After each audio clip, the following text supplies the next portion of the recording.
Hey everybody, you are tuning in to the Canary Cry News Talk live stream, pre-stream. You're here early, so congratulations folks. The first comment of the day award goes to Basil's Wedding Planner over on Twitch. Congratulations, Twitch. It's been a while since you've had first comment. Coming back. Okay, folks, well, we got a bunch of good stories for you today, so make sure to grab a refreshing glass of water. Stay hydrated, as usual. That's very important advice.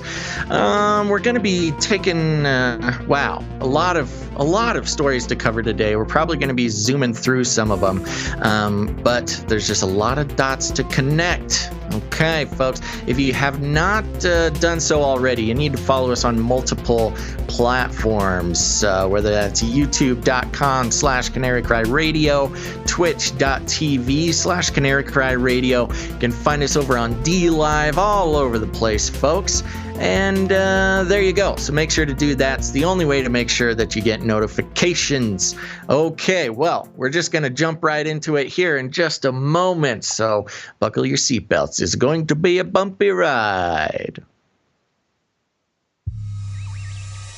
The world is getting crazier. People are acting more and more insane. The end of the world is tomorrow. Tomorrow. There's only one thing to do when the world is falling apart. Listen to Basil and Gonz as they discuss this week's news and events through the lens of Bible prophecy. You are listening to Canary Cry News Talk. You're listening to Canary Cry News Talk. Today is December 16th, 2020. This is episode 277. And today, it's the Beast Code. And you know me, I am your best buddy, Basil. And this is Gonz. Welcome to the podcast where we praise Jesus while reporting the egregious. And we bring you a well-rounded, biblically grounded intake of world events. And I'm noticing here that some of the titles were messed up, so I had to go back and fix it on Twitch and on DLive.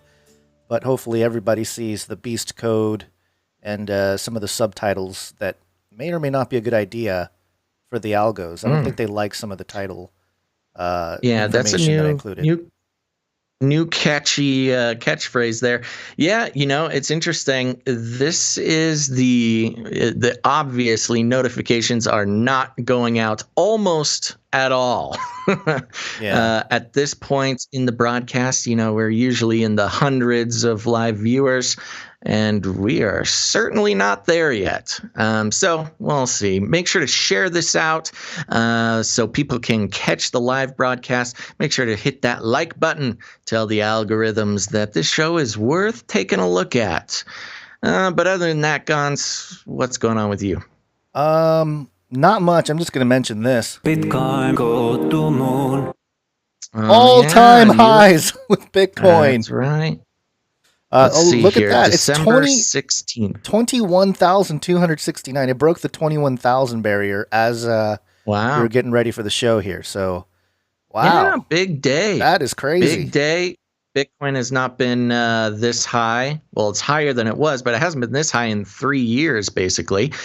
And I think that's very interesting. Do you think there's some news connected that may have caused this little jump? What do you think? Yeah, there's been a lot of institutions coming in to buy Bitcoin recently, but there was a rumor about 2 days ago that Mark Zuckerberg was starting to pour in about $4 billion into Bitcoin, and that might have created some FOMO if nothing else has. So that could be the catalyst. I don't know. I mean, the bottom line is that there's not that much Bitcoin to go around, so it's not surprising. But yeah, I mean, this is a crazy day to be alive. The $21,000 for some code. Just some code out there.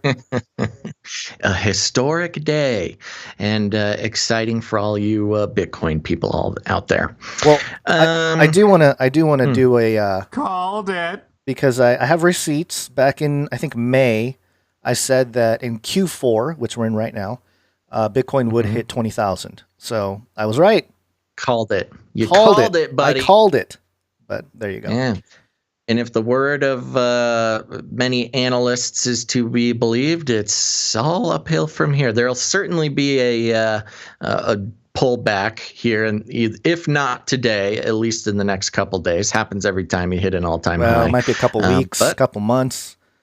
You think so? You think it'll take that long, huh? Yeah, because there's more money coming in, so I don't think it's gonna. The pullbacks may not be as violent, but yes, we do expect. Last bull a lot more market, stability with all this institutional money coming in.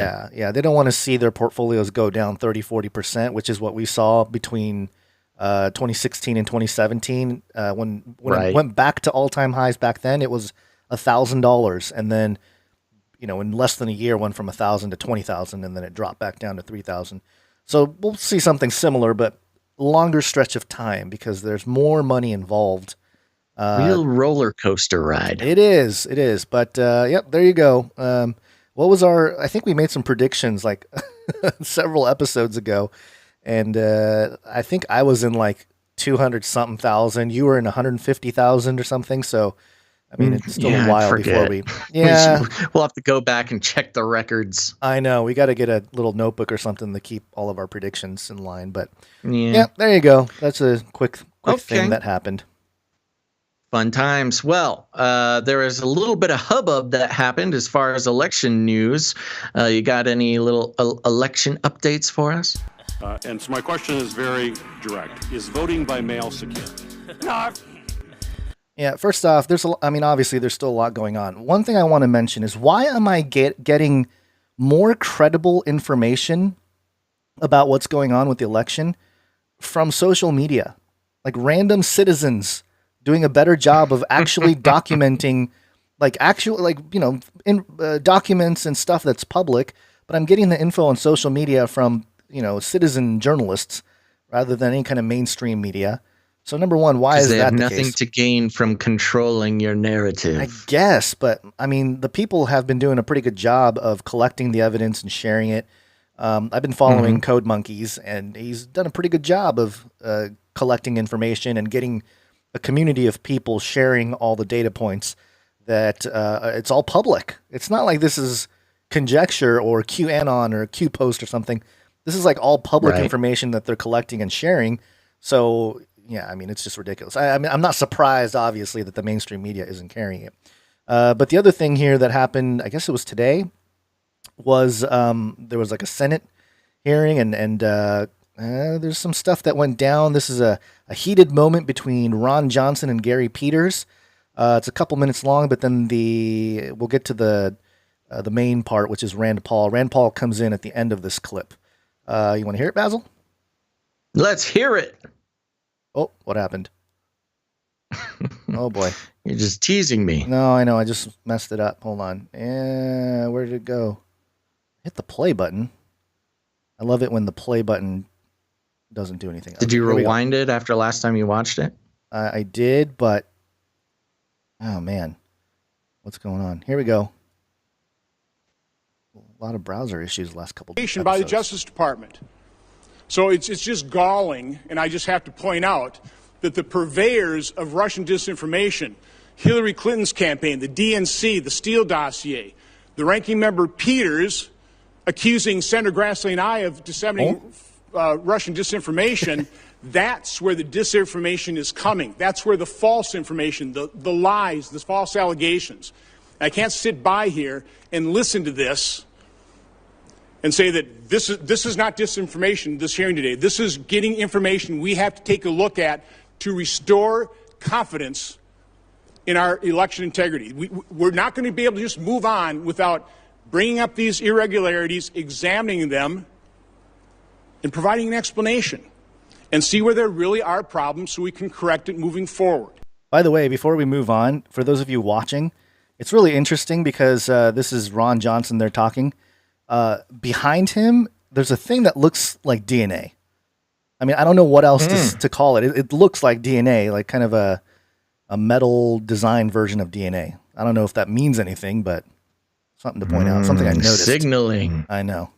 Senator Paul. Mr. Chairman, I got to respond to that. I mean, you're saying I'm putting out Try. information. Well, one, had nothing to do with this report. You lied repeatedly. I did not You offer lied this. repeatedly in the press that I was spreading Russian disinformation, and that was an outright lie. And I told you to stop lying, and you continue to do it. Mr. Chairman, this is not about airing your grievances. I don't know what rabbit hole you're running down. You right talked now. about love Russian going down rabbit disinformation. holes. Senator Paul. This is simply not what we're dealing Senator Paul. with. Well, Mr. Chairman, you can't make these Judge false Starr. allegations and then dropping it there. That is why this Senator committee Paul. needs to return back Judge to its Starr, Senator Paul. partisan things. This is terrible what you're doing to this committee and all the great work that you talked about. It is what you have done to this committee. It is not the falsely case. accusing the chairman of spreading disinformation. Nothing could have been further from the truth, and you're spouting it again, which is why I had to This is- respond. oh, come Senator on. Paul. Mr. Chairman. Judge Starr. This is outrageous. This is outrageous. Judge Starr, it's been alleged that 60 courts have refused to hear these cases. Therefore, there was no fraud in the election. I guess another way of looking at this is that the court cases have been refused. And it goes into, I think this guy, Aaron Rupar, who's not friendly to the conservative side of things, had to divide it up here. But here's Rand Paul, the rest of the clip here. But the fraud happened. The election in many ways was stolen, and the only way it'll be fixed is by, in the future, reinforcing the laws.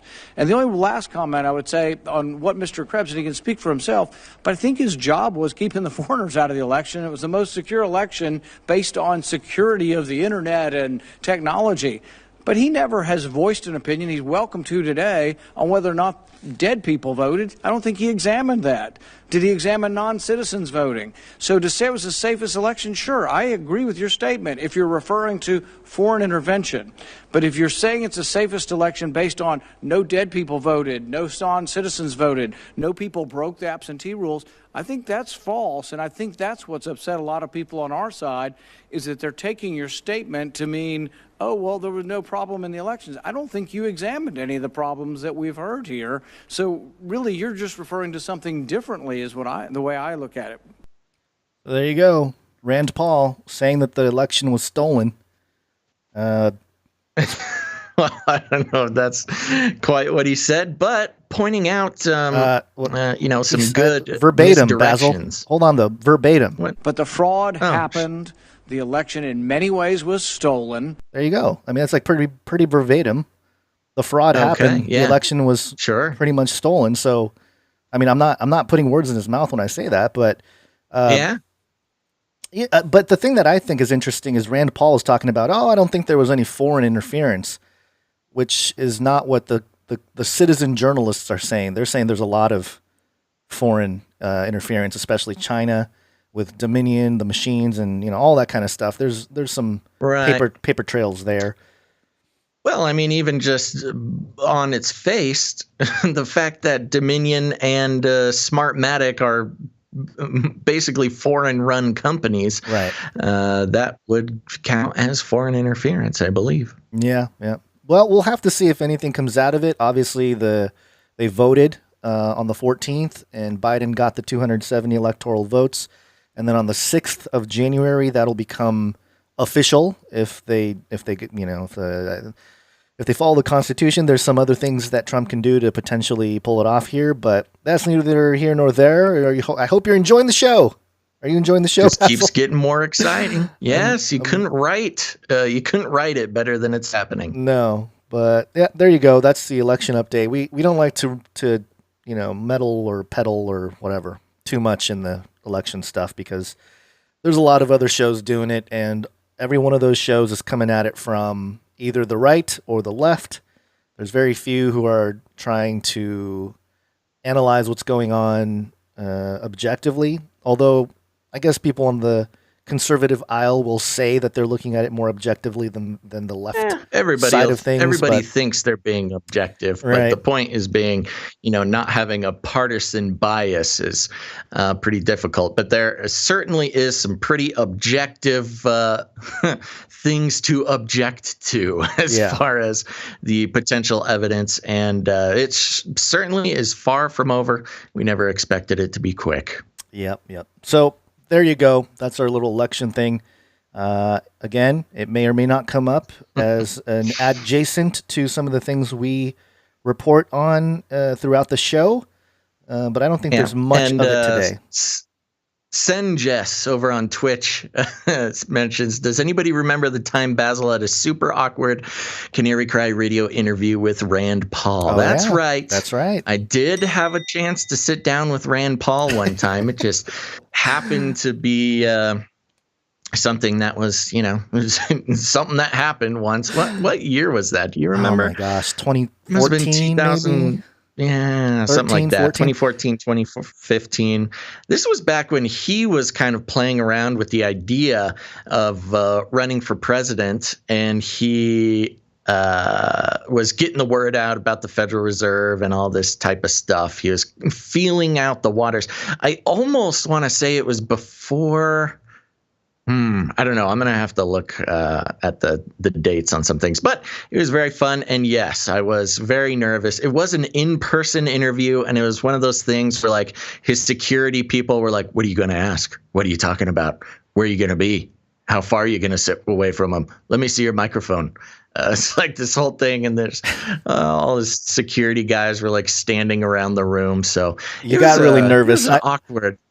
I was very nervous. There's a lot of reasons to be nervous. I remember you were like, I had about 10 minutes with him, and the first question you asked was like, I like your sweater, or whatever it was, or maybe it was your collar or something. He was wearing a pretty funny break the ice. Yeah. Very limited time to ask really hard-hitting questions, but hey, let's talk about your sweater. Yeah. Just for people out there, Rand Paul has seen your face. That's true. You weren't wearing a mask. They wouldn't let you walk in with the mask. They probably would not let me interview him if I was wearing sunglasses and a fake beard. Would have made his security guys even much more uncomfortable. Actually, I have a pretty fun picture I took with him. Just kind of lives floating around. Okay, let's get on with the show. I think real quick before we get into the the hard-hitting stuff, let's talk about Flippy for a second. Flippy update. Do you want fries with that? That's right, folks. The Flippy update. If this is your first time, Flippy is the colloquial name for the disembodied robot arms that are taking our jobs, enslaving our children, and in some cases, flirting with our spouses.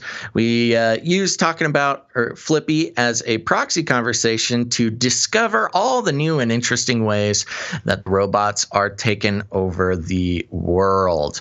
This time, I want to come from a site called builtrobotics.com.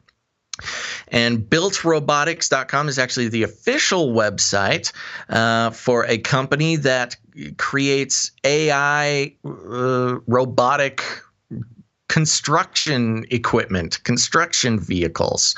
And we like to discover all the different jobs that robots are actively taking from people around the world. And of course, flipping burgers, making cocktails, making smoothies, things like that. Those are all going out the window. As well as some nursing and medical care jobs are at risk as well. I thought this was interesting because it was the first time that some big construction work is being taken. Now, let's see here. On the front page, it says, robots that build the world. Do you want to play that little video there? Sure. Yeah, right. I don't mean it to go into full view. Oh, it's got to go into full view to play. Can you see it? Oh, it's got like music and... Yeah, forget it. I'll just read it. Yeah. It says, meet the robots. Built Robotics' mission is to build the robots that build the world. Build back better.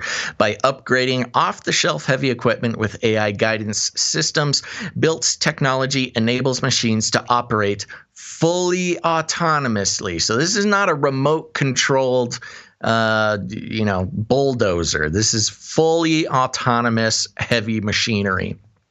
Then they go a long way to say, safe by design. Our robots are equipped with a multi-layer safety system to ensure 100% safe operation. The fleet has worked for over 10,000 hours with a perfect safety record. And then, I don't know, they mention a few things like, I was just going to say, perfect safety record. Is that because there's no humans or animals in sight of these machines? Yeah, that's a good question. Yeah, what exactly does count as perfect safety? It's fun because that little picture that they have next to that header there is a picture of a robotic bulldozer pushing some dirt around and a blurry dog running by really quick. So I think we're led to believe that this bulldozer will not hit your dog. Shows a little thing there. Yes, object detected. It's time to build, they say. Construction is needed now more than ever. Critical infrastructure needs to be maintained or rebuilt. Construction dollars must deliver stronger ROI, and job sites need more efficient tools. That's right. None of these inefficient humans. New technology are the foundation of economic growth, and let us rise to meet our greatest challenges. Then they mention a few statistics here. We've got a $2.1 trillion infrastructure funding gap. Unfunded required infrastructure spending through 2025. So those are, infrastructure projects that are not yet funded, presumably by the government. And somehow robotic bulldozers will help us with that. We've got 7.3 million shortfall in new housing units. New families are forming faster than houses are being built. That seems a little questionable to me, but that's okay. They're citing the Wall Street Journal there. And then further on, it says, infrastructure report card. We get a D+. Our infrastructure is crumbling, demanding new techniques for repair. Yes, a D+. Good job, American Society of Civil Engineers. Yes, well, it's kind of like they wanted to say F, but this is America. We don't get Fs here. That's from the American Society of Civil Engineers. Now, taking on the challenge as our world continues to grow and evolve, so does our need to rethink how we build. Built robotics is creating 21st century solutions for today's challenges. And then they've got some quotes and stuff. But there you go. When you talk about the future of robots taking our jobs, a lot of times we think of unskilled, repetitive labor that usually are putting, 16-year-olds in jeopardy, whether it be baristas or things like that. Of course, occasionally the occasional medical worker is at risk. But in this case, throughout our exploration of Flippy, construction and especially, specialized construction jobs like driving these heavy machines seemed to have been safe for a while. But now with the advent, of course, of autonomous cars and things like that, it's put heavy machine operators in a little bit of a pickle as well. They're boasting that these are much more efficient, much more precise, et cetera, and of course you don't have to pay for medical insurance, which traditionally construction jobs can be a little dangerous. So there you go. I don't know. This one kind of there's something about driving tractors, or the idea of tractors being operated by human beings, that has such an inspiring place in my life. I mean, I've never been a heavy machine operator, but tractors are cool, man. Growing up, you see those guys driving bulldozers and you just think they're the coolest in the world. Now it's just going to be the AI. And, when the AI goes totally rogue, an army of excavators and bulldozers, it's a little harder to stop than some of the Boston Robotics dogs walking around. Well, I have confidence in the Trump prophecy bulldozer guy. Remember him from the summer? Yes, I do. That guy's going to make sure that these robotic bulldozers are taken out. Yeah, we got to get them a wig or something. Okay, there you go. That's the Flippy update for the day. All right. Well, we have a few. Oh, before we get into some of the brief updates, I did want to bring up, because your call dropped in the last episode, and I had to run solo for a little bit. But you wanted to touch on the Facebook stuff. Facebook facing lawsuits from the government, and since Big then, ones. yeah, there's been a few other lawsuits that have been, and there's always lawsuits against Facebook and stuff, but these seem to be a little bit bigger. Reuters just reported Texas alleges Google had unlawful deal with Facebook in new lawsuit. Apple and Facebook are locked in an epic battle over privacy. That's not the thing. What about this one? Google, Facebook had illegal deal to rig ad market, Texas says. Facebook attempts to vilify Apple, tastes like sour grapes. And Australia also suing Facebook over user data, echoing U.S. antitrust case. And that was the big one, the antitrust case with Facebook, to see if Facebook can be broken up. What are your you got some thoughts on the story here? We didn't really get into it too much because are you reading from the Hill, thehill.com, that one? Do you have a different article? I have a whole bunch of different ones because Yeah. So there's all sorts of ones. Basically, the one thing to keep in mind is that, Facebook is now facing lawsuits, not just from other companies, not just from states, which has happened in the past, but, there's federal governments around the world opening lawsuits against Facebook.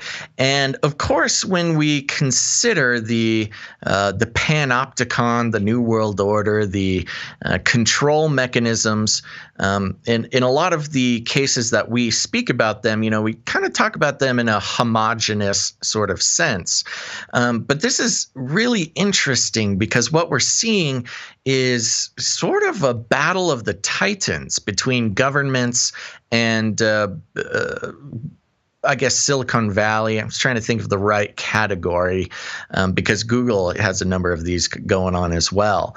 So as we begin to build back better and move into the Great Reset, it feels like there are some governments that feel a little bit more threatened by these big Silicon Valley corporations when it comes to the divvying out of power as the world rebuilds, quote unquote. Yeah. It's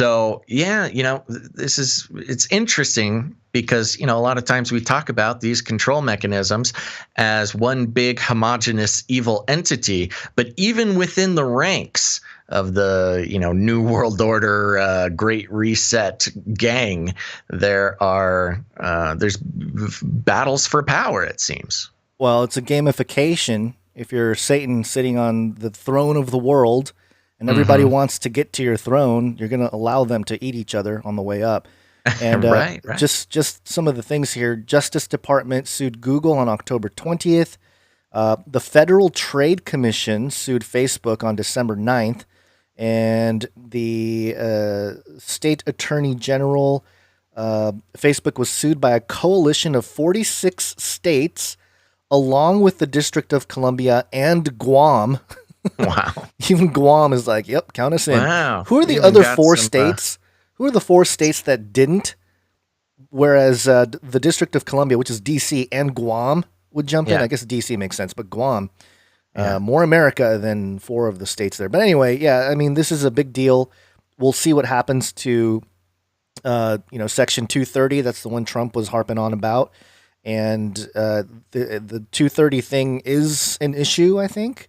It allows these platforms to be, it protects free speech on these platforms on one hand, but as they editorialize content that is published by third parties, that's when it becomes iffy. That's when they start acting like publishers. It's the legal protections for social media networks. Right, but the platforms themselves can't be sued like a publisher because of Section 230. It just needs to be amended.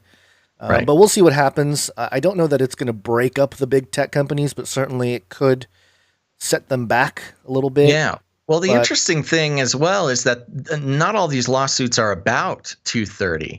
A lot of them are antitrust lawsuits. You've really got quite the gamut of quite the selection of lawsuits that Facebook is choosing, which I find is interesting because, if it was just a bunch of monopoly lawsuits or if it was just a bunch of Section 230 lawsuits, then they could kind of come at the whole group of lawsuits with a united front. But because all these lawsuits are addressing different facets of the system, they're really going to have to work hard to fight on multiple fronts.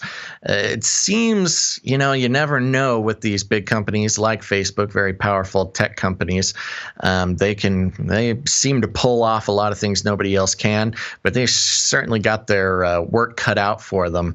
And whether, it's kind of tedious going through all the details of each and every lawsuit, but what we're watching is really the struggle for power in a post-pandemic build back better type of situation. Because if they're able to break up Facebook, even diminish their Section 230 protections, as well as win a few of these other little things, Facebook is going to be in a heap of trouble, not at risk of going out of business, but at risk of losing the sort of monolithic power that they hold worldwide. yeah, and there's a really good article here on EFF. That's the Electronic, The Electronic Frontier Foundation. And I'll put the link in the chat here. But the article is called Free Speech Only as Strong as the Weakest Link. And it has a diagram which is really helpful to show you your speech and then where you are tied up and where the audience is tied up and where the weak links are. And part of the issue here is building something that is completely separate because right now we depend so much on third-party platforms like YouTube, Google, Facebook, all these big companies, or not just companies, but services to get our speech out there. And that's part of the issue. That's why they can sort of, knock us down. But I will say there are some very smart people building some things that are going to maybe restructure some of this. And it's going to take a lot of people and a lot of money, really, to make it truly happen because it starts with the hardware layer. And that's really expensive. But I'll just say that. There's a lot of people working on some things that could break up the internet in general in terms of usage. And there could be a main internet out there and then, not an illegal internet, but one that for example, people like you and I might choose to use because free speech is much more open and free on that internet. So we'll see what happens. That's been it's been interesting. There's been a number of stakeholders or people who have different ideas of what the future of the internet looks like. And when you put them all together and you try to figure out what everybody wants, it looks like much how with Mastodon, everybody can have their own social media network and they federate. It kind of looks like the internet could go a route like that in certain cases, which will also be very interesting to see how the current power structure would appreciate that. And I appreciate people mentioning, different platforms, Rumble and Parler and stuff like that. The issue is they're still using all of the infrastructure that was built by the same people. And that's the big barrier here that people don't really realize at this time. It's like, yeah, you can put together a different website, but if you're still using all the same tools as what's already out there, it's going to be shut down just as much. Yeah, we're talking about infrastructure level of the internet, not just using a different Facebook, a different social media. We're talking about infrastructure level of networks of servers and data centers and things like that, where, there could be, for instance, two separate internets that may or may not be able to communicate with each other. Right. So, keep your eyes out for that because, again, people are working on it. We'll see how it all comes together in the next few years here. But let's get to some updates. We interrupt this broadcast to give you a brief update. By the end of this timely interruption, you will be thoroughly updated. 33 is the number of completion of the Great War. 33 is the Illuminati dog whistle. And speaking of Google and all these social media platforms, this is blog.google. And they published an article on the Google News Initiative titled, "These 33 projects tackle diversity in local news." Oh, good. 33. Of course, 33. Why not? So there you go. I'm not going to even get into the actual content there. It's just worth mentioning the headline. This other one is from the Wall Street Journal, WSJ.com, Volume 33, Number 11, A New Era. There you go. Volume 33. What is that about? Is that a book or something? It's the Style and Substance section of the Wall Street Journal. And they talk about under new management, and it talks about how Biden's coming in and he's going to fix things or whatever. And it's just like a worldview building article or something about moving into the future. Yeah. I mean, style and substance, 3311. 3311. Next up, we got to mention the 666. 666. This is WXYZ.com from Detroit. This is an ABC news outlet. Headline: Frozen tomatoes thrown at I'm going to pronounce this wrong. Wyandotte family's cars. 666 written on windows and hood. Oh. So, Who are these Wyandotte family? Well, apparently they're just a normal family hoping for answers after frozen tomatoes were thrown through the windows of several of their cars, and 666 was written on the windows, hood, and windshield of their vehicles. Why frozen tomatoes? Why would you go through the trouble of freezing a tomato if you could just throw a rock at that point? You're basically just trying to turn fruits into rocks. Well, because once they melt, you're gonna have more of a mess on your hands. Okay. Yeah. Okay. I get you. You know these people. Sinful generation. You know those sinful generation kids. Mm-hmm. I don't know why they would do tomatoes and break stuff in 666. So there's some disenfranchised young people, I think, running around. So rebellious. Yeah, being rebellious. There you go. Next up here. Snitches get stitches. This was going around. TorontoSun.com. Warmington, top Ontario doctors' hot mic moment spreads fast. Did you see this, Basil? Yeah, this was great. Yeah. While there may now be a needle to treat the coronavirus, there's no vaccine that can cure the dangers of a hot mic or mask the embarrassment. Dr. David Williams, Ontario's Chief Medical Officer of Health, and Dr. Barbara Yaffe, Associate Chief Medical Officer of Health, have joined the list of countless others in and around microphones who know that when something goes public that wasn't meant to, it spreads on social media far and wide. And what did they say here? Let's pay close attention, see what they say. I don't know why I bring all these papers. I never look at them. Oh, when you're giving numbers, I do. I go, oh. I said that. Did you really do that?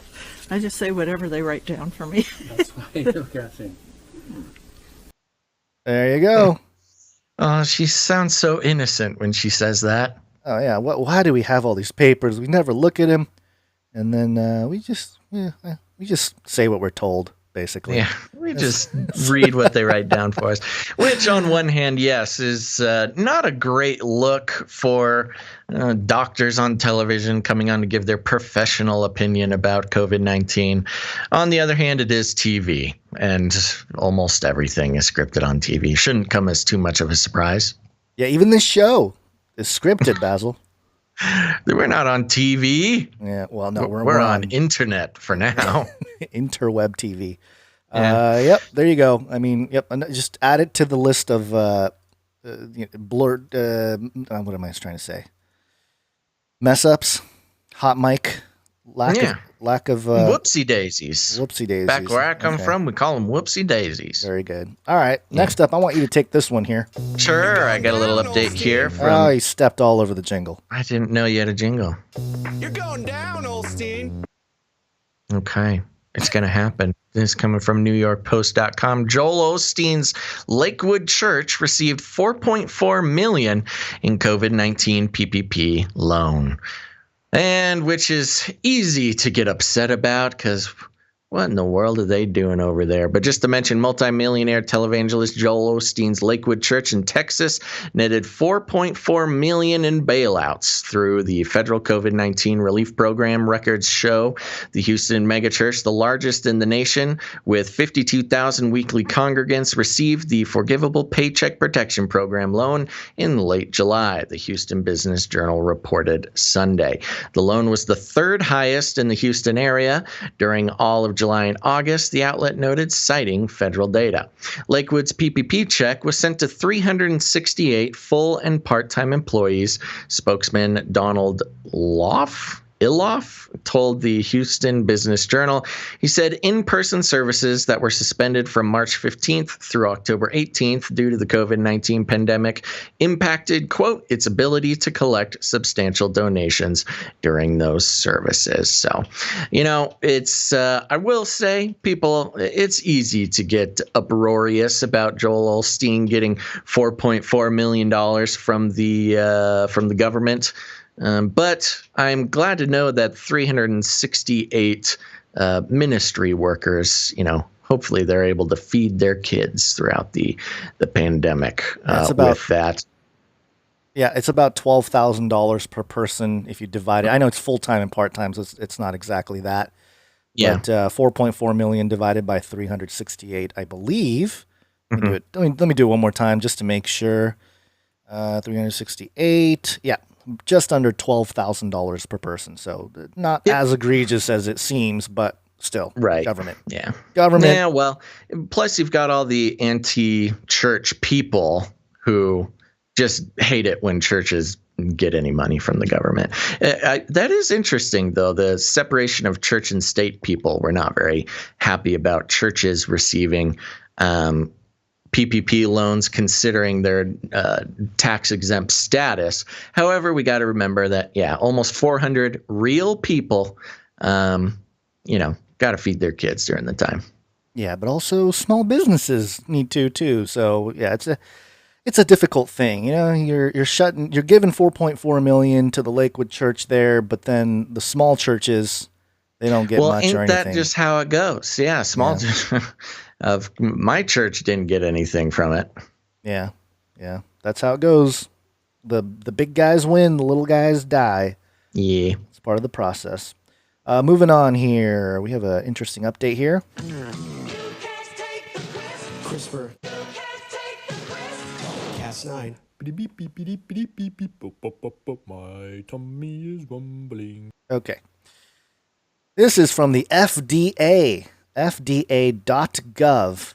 FDA approves first of its kind intentional genomic alteration in line of domestic pigs for both human food, potential therapeutic uses. Oh, interesting. This is a pretty long title there, but let me read a little bit here just to get an idea of what's going on. This was released on December 14th, 2020.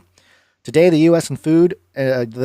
Food and Drug Administration approved a first-of-its-kind intentional genomic alteration, IGA, in a line of domestic pigs, referred to as gal-safe pigs, which may be used for food or human therapeutics.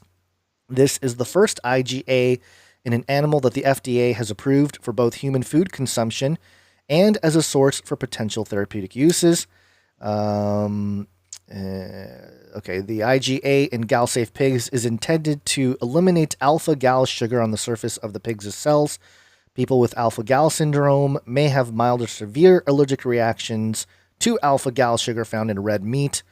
And, quote, today's first ever approval of an animal biotechnology product for both food and as a potential source for biomedical use represents a tremendous milestone for scientific innovation, said FDA Commissioner Stephen M. Hahn, MD.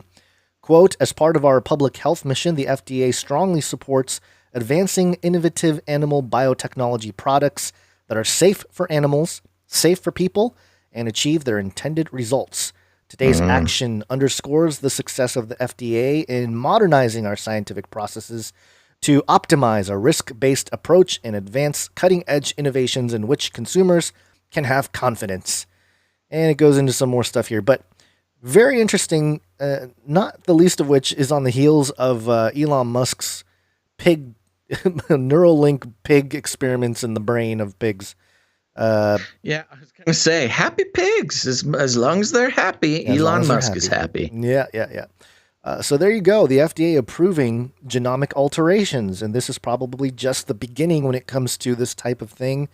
Allowing the alteration of animal genes and not even allowing for the alteration, but deeming it safe for human consumption. Which is the next level. Yeah, which is a whole other thing.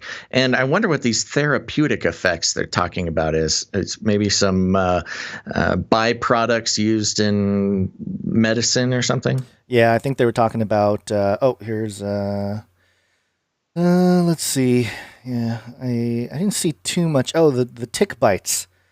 The condition in the U.S. The condition most often there's a condition that people get from tick bites, and they're saying that this alteration can potentially help them. So that's where the therapeutics part of it comes in. Chimeras. I know. Coming for you. It's like change DNA to help people, right? Now, if only they were required to label it as GMO. Oh, that's a good question. Are they gonna brand these pigs? Yeah, I think it's been state by state so far whether you label GMO meats or not. I forgot where we landed. Mark of the pigs. Oh, good one. Yeah. Okay. So there you go. Yeah, just keep an eye on stuff because you never know how this is all going to eventually turn out. Actually, we do. We're just, we're just tracking along. I'm pretty sure we do. Pretty wild that we're at this point here. I mean, this type of thing would have been big news, 4 or 5 years ago. Now it's like doesn't even get mentioned by most news outlets. Okay, the next one here, real quick. It's got to be biblical. This one from the Jerusalem Post. Oman, Indonesia, likely next countries to forge ties with Israel. Oh, interesting. So this is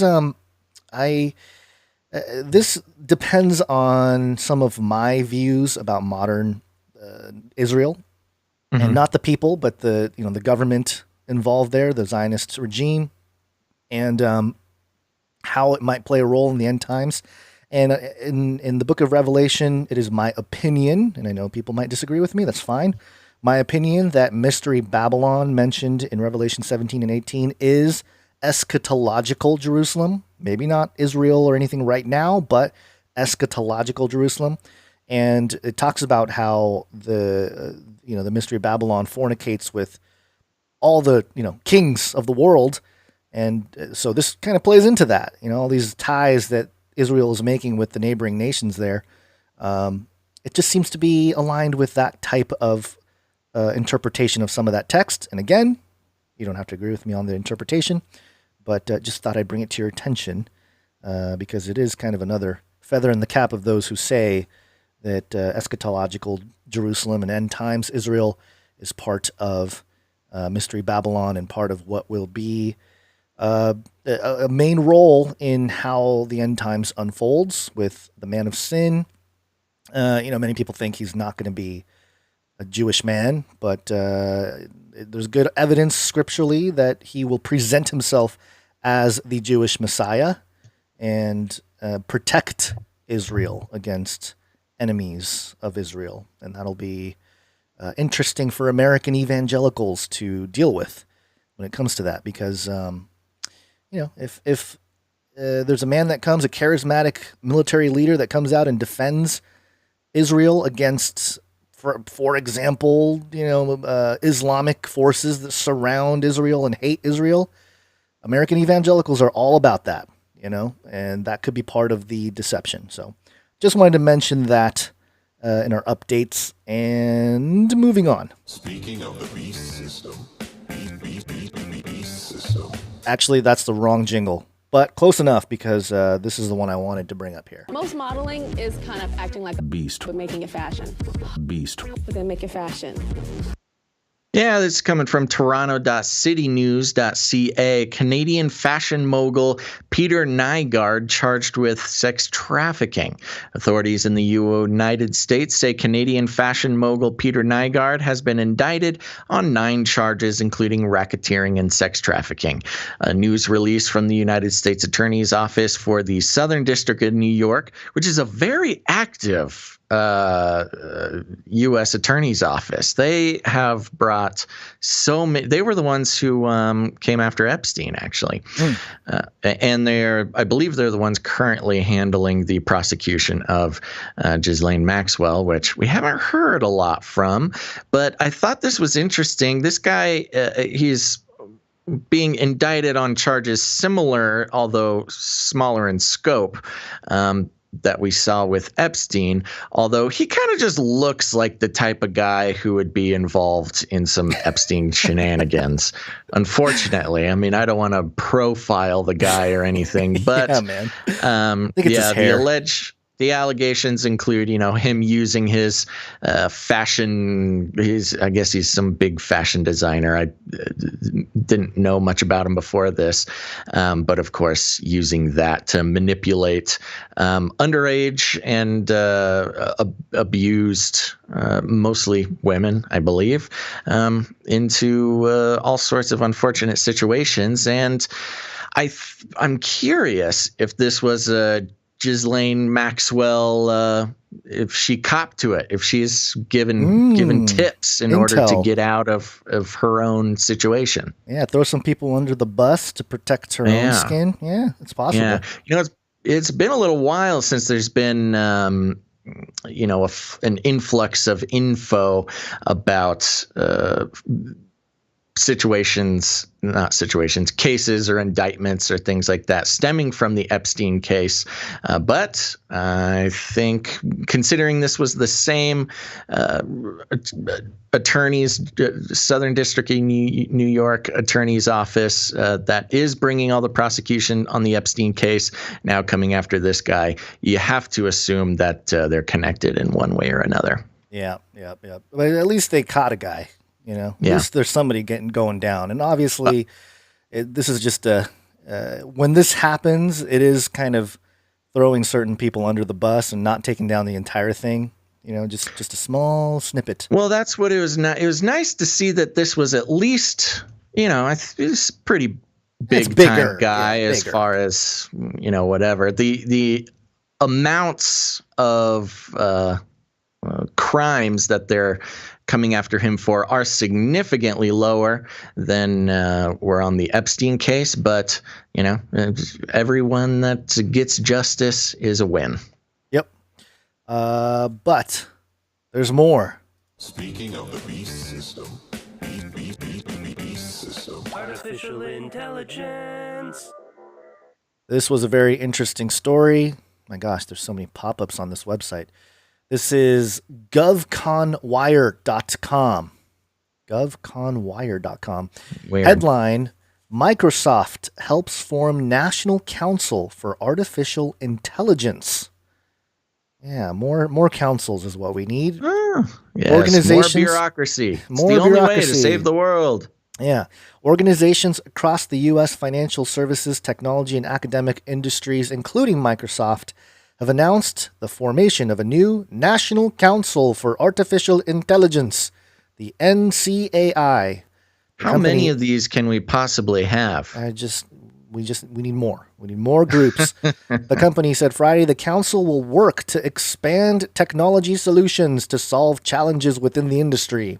The council also includes the Brookings Institute, CUNY, the Federal Reserve Bank of New York, MasterCard, NASDAQ, Plug and Play, SUNY, University of Central Florida, and Visa. Seems like Visa and MasterCard, they're popping up everywhere. Yeah, they really have. All kinds of different things they're getting their fingers into. Yeah, they're getting involved with, actually, it was a comment blocked by producer Mark, I think, talking about MasterCard and Visa suddenly being so concerned about certain porn sites and the possibility of trafficking happening. Yeah. Which is a weird thing for MasterCard and Visa to be, I don't know, getting involved with. Mm-hmm. Quote, the goal of the newly created NCAI is to establish a pragmatic coalition with public-private partnerships, always seems to come up, in the financial services sector to identify and address significant societal and industry barriers, said Gretchen O'Hara, Vice President of AI and Sustainability Strategy, Microsoft US.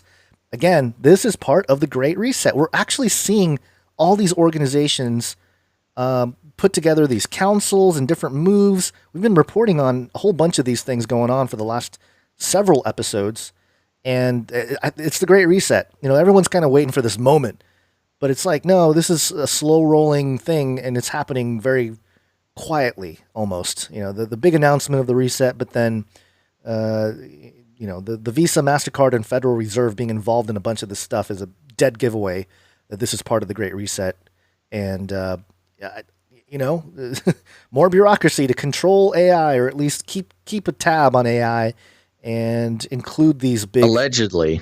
Yeah, allegedly. That's what they're saying. But having included these economic juggernauts as part of the discussion is definitely a telltale sign that this is a part of the reset. And of course, Microsoft leading the way. I'm sure they have the best interest of humanity in mind by putting together this council. Oh yeah. They want to help humans.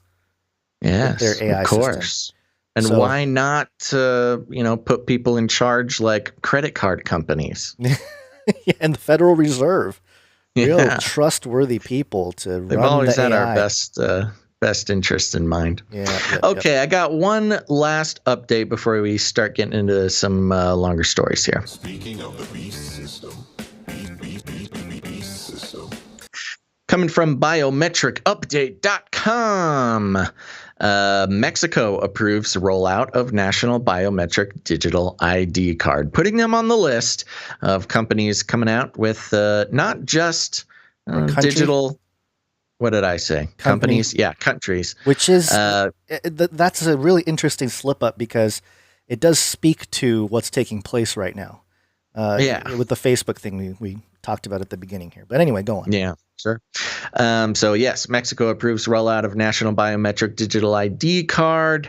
The Chamber of Deputies in Mexico has approved the creation of a new general law on population, human mobility, and interculturality, paving the way for a new national digital ID system. Forbes Mexico reports.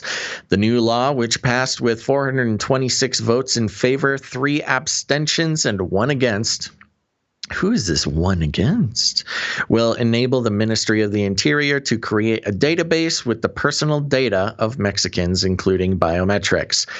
A Cédula Única de Identidad Digital will also be created and will become the official identification document for all Mexicans. The new digital ID will be issued by the Mexican Secretariat for Home Affairs to the entire population of the country, as well as to Mexicans residing abroad. Citizens will be able to exhibit the document either in physical format or through electronic devices. The cédula will be free and will contain citizens' names, surnames, date of birth, place of birth, nationality, and biometric data, together with a unique population registration key number. Wow, that's like the scariest thing you could call that, population registration key.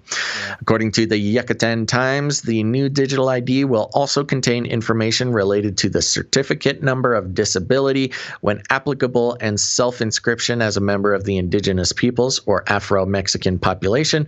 Representative Cesar Agustin Fernandez Perez said the cédula will enable the government to address demographic changes, mortality, fertility, and and international migration. The socio-demographic information and statistics will help lawmakers formulate public policies in the best interest of the country, Morena added. The Cédula Única de Identidad Digital will currently not replace voters' cards or passports. Mexico is currently adopting biometric applications at an increasingly rapid rate. In August, for example, Santander Mexico rolled out integrated biometrics fingerprint scanners to register millions of customers. In the same month, Invixium formed a distribution partnership with Ciasa to bring biometric access control products to the Mexican market.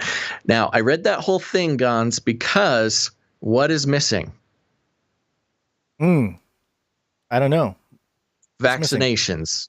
Oh. They don't even mention that your digital identification profile, it'll have every single thing about you, and it happens to be coming right at the moment when vaccinations are going to be rolling out worldwide. And noticeably, they did not mention vaccination data. So that'll be interesting, whether that was a lie of omission or what. Yeah, I was thinking more. That's a good point you brought up. Nice observation. I was thinking about the cartel. You know, what are they going to do? Are the government's just going to turn a blind eye to the cartel, let them keep doing what they're doing? Or are we moving into an official digital cyber,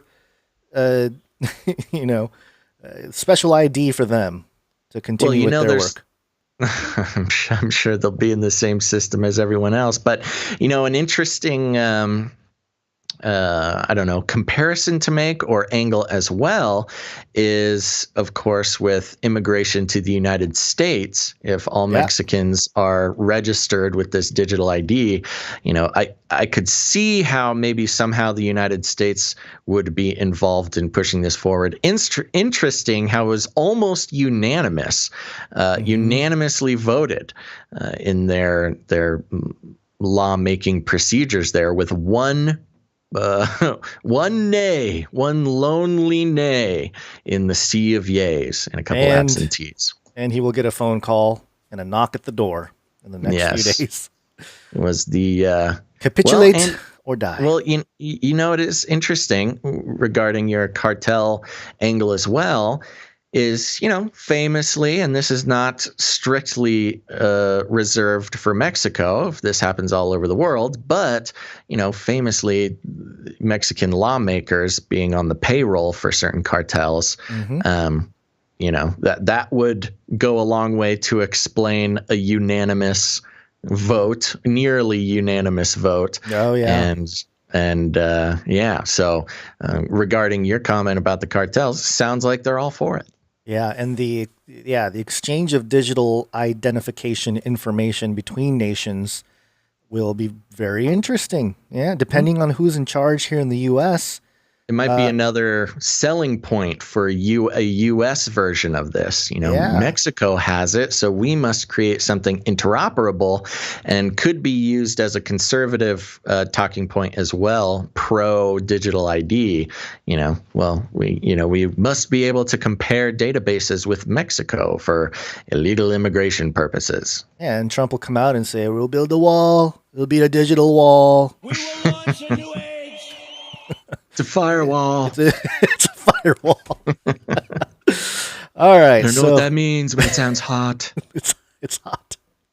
Your Trump is kind of weird sounding, but anyway, it's the Alex. What's his name? Who did the Saturday Night Live version of Trump? Oh, Alec Baldwin. Alec Baldwin. That's Alec Baldwin doing Trump. So Basil doing Alec Baldwin doing Trump. We're getting way down the rabbit trail there. Yes, that's what it is. Okay. Well, those are the updates, which took us an hour, but hey, there's a lot of updates. There's a lot of stories, and we want to make sure we at least touch on the things out there to let you guys know all the happenings. Quick, I'm sorry, I don't want to butt in.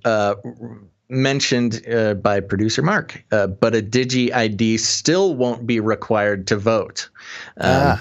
specifically in Mexico. And that's the thing, they they love documenting every person, not just Mexico, but governments around the world. But when it comes to securing a voting system, they want nothing to do with it. Yeah. Coincidence. Yeah.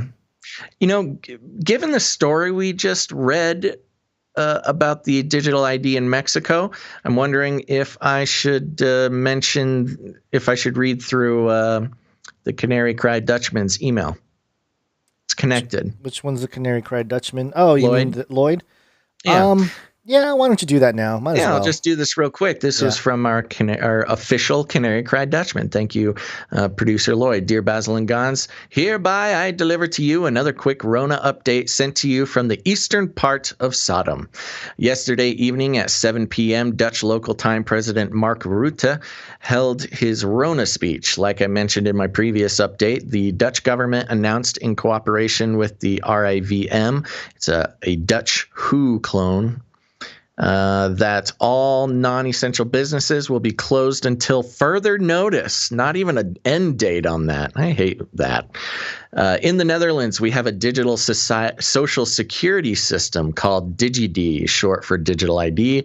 This system links all your personal information like social security number, home address, etc. into one government app. Today, a Dutch news show announced that DigiD will also record which vaccine has been administered to you. None in my case, he says. And that you can use this as proof of getting a vaccine. They said that you'll need to show this as proof if you want to go to a concert or travel via airplane. So basically, that sums up to any place where you're close to other people for a longer period of time. As an excuse for recording the vaccine per person, they told that they'll be using it to better monitor the side effects. Of course, we saw very similar apps coming out here of the different vaccines on different guinea pigs. People. Thanks for the great show. I'll keep you posted. God bless, Lloyd. Thank you very much, producer Lloyd. And so there you go. Similar systems being put in place in the Netherlands and Mexico. I am... on one hand, of course, we're all very worried about a digital, all-encompassing digital ID in the United States. But, I got to give us credit. We've held off this long when many other countries in the world have not been able to deflect the digital ID tsunami. Yeah, the only thing I could think of when producer Lloyd mentioned the DigiD or whatever. Mm-hmm. It would be hilarious. I could just picture somebody, and people in the chat are already kind of touching on it. They ask for your DigiD, and you just bust out the didgeridoo. And wow, you just had a didgeridoo sound effect ready. Oh yeah. Where's your DigiD? You've never once ever played a didgeridoo sound, and you just had it ready. Hey, I'm quick on the trigger here. Good. That's why you're a pro. So there you go. So there you go. I just thought that was a good spot for that email there. Yeah, that I want to see that happen. That'll be our rebellion. That'll be the sign that that they're on your side. You bust out the didgeridoo. Should we make a Canary Cry branded didgeridoo we can sell on the website? There you go. Yep, that's going to put us on the map. Yeah. Do you want to bring the next story or? Yep, let's do it. This is we got a couple things concerning masks. If you're working alone, wear a mask. The mask's not for you. It's to protect the people you care about. I'm sorry. I don't want to interrupt, but I have to. I mean to mention after the updates, just to give everybody a reminder, if you've enjoyed the show so far, please give a thumbs up on YouTube or wherever you're watching. It really helps spread the show, convince the algorithms that we're worth letting other people watch. Now that we've got our listener count has risen a little bit, don't forget the thumbs up. Thank you very much. Thank you. Okay. This is from Reuters.com. Wearing someone else's face. Hyper-realistic masks to go on sale in Japan. Oh, okay. Oh, yeah, baby. Hyper realistic. Oh, yeah, that's not creepy at all if you're watching on the screen there. A year into the coronavirus epidemic, a Japanese retailer has come up with a new take on the theme of facial camouflage, a hyper-realistic mask that models a stranger's features in 3 dimensions. What? And if you're watching the video here, it is creepy. Oh my gosh, it is the that is creepiest terrifying. thing. It makes you look like a digital, like kind of a deep fake in real life. You look like, not the deep fake. What is it called? Oh, what is that company that was making the digital people? I forget. Anyways, yes, very realistic. And I'm assuming that they count as, now is this like a real company or is this an art project? I think this is a real company. Shohei Okawara. You got a link? Christmas is coming up. I need one of these. Shohei Okawara's masks won't protect you or others against the virus, but they will lend you the exact appearance of an unidentified Japanese adult whose features have been printed onto them. Mask shops, this is a quote, mask shops in Venice probably do not buy or sell faces, but that is something that's likely to happen in fantasy stories, Okawara told Reuters. Quote, I thought it would be fun to actually do that. Fun. Basil's True Love in the chat says Basil can be a POC. No. I can be a person of color too. Finally. The masks will go on sale early next year for 98,000 yen. That's about $950 a piece. Oh my gosh.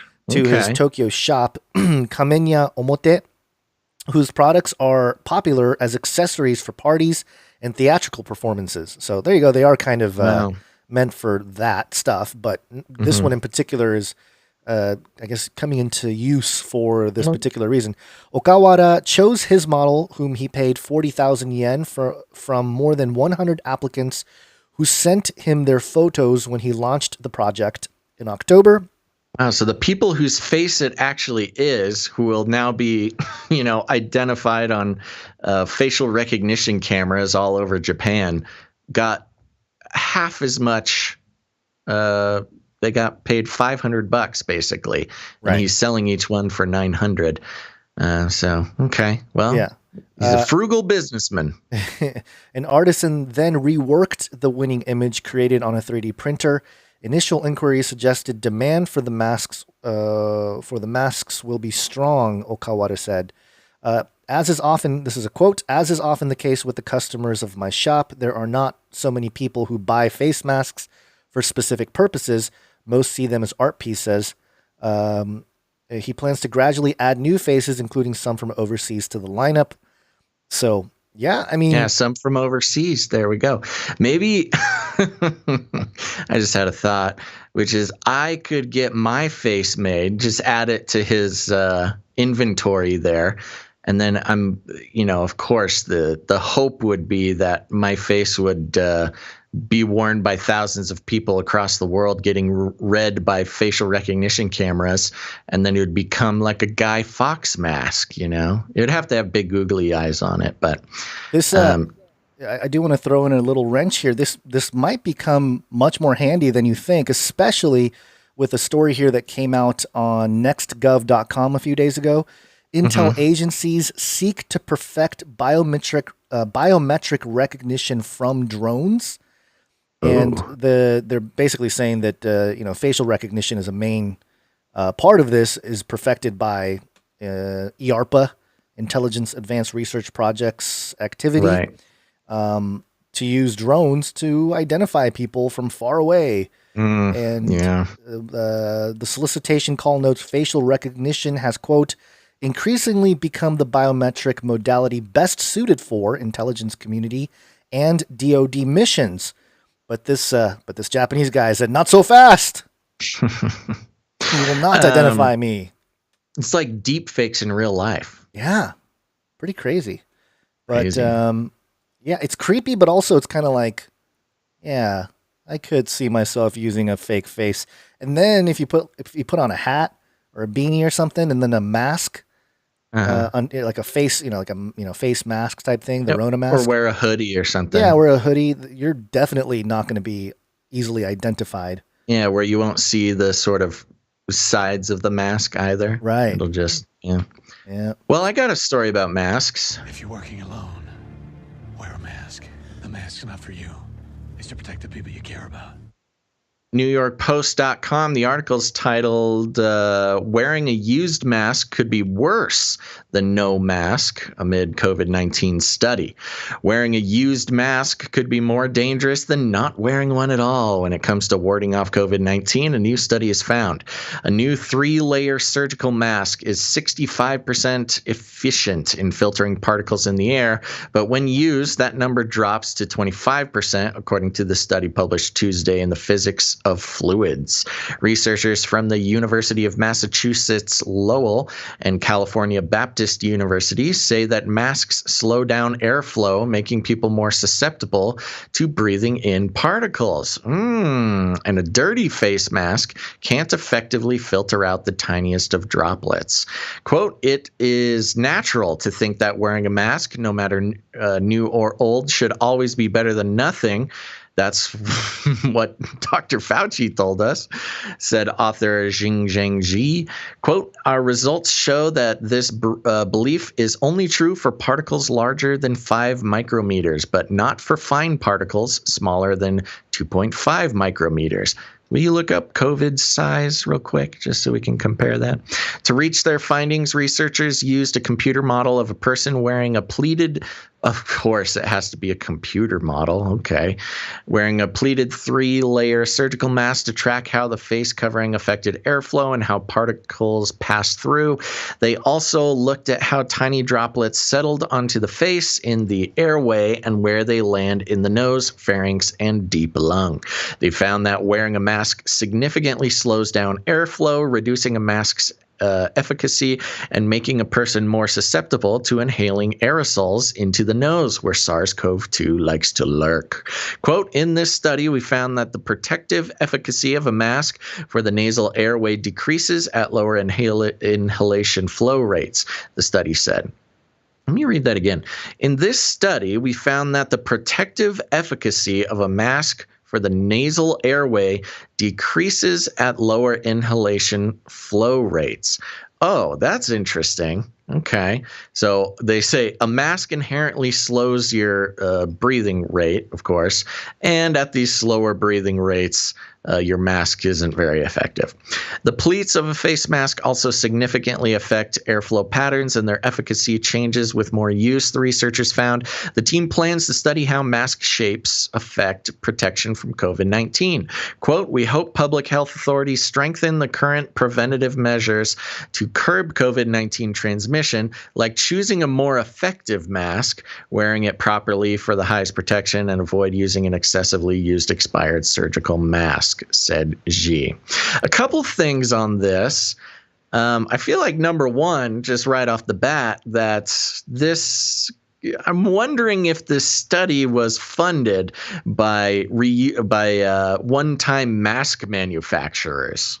Yeah, it's possible. Stop reusing our masks. Buy more masks. Buy more. Yeah, this is the light bulb thing. What's the conspiracy with the light bulbs?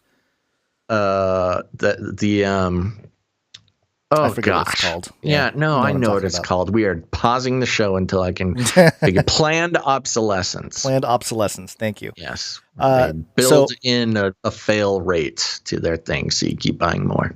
According to the USA Today fact checking, COVID-19 virus particle size is 125 nanometers, which is 0.125 microns or micrometers. Oh, good. So literally, they're just repeating the fact that these masks are significantly too small to have any effect on COVID-19. Yeah, so larger than 5. So 5 divided by 0.12. Oops, sorry. 40 times. Yeah, 40 times. Smaller than the smallest effective rate that these masks can protect you against. Yeah. That makes sense. Nothing to see here, folks. Well, you know, it's interesting how they make this whole article about how ineffective specifically reusing masks are. So go buy more masks, people. But by the way, the price of masks has gone out of control. I haven't bought any, but I saw some in the store. It was 15 masks for $40. Oh my gosh. Yeah, it was crazy. Anyways, moving on. The quote at the end, we hope public health authorities strengthen the current preventative measures to curb COVID-19 transmission, like choosing a more effective mask, wearing it properly for the highest protection, and avoid using an excessively used or expired surgical mask.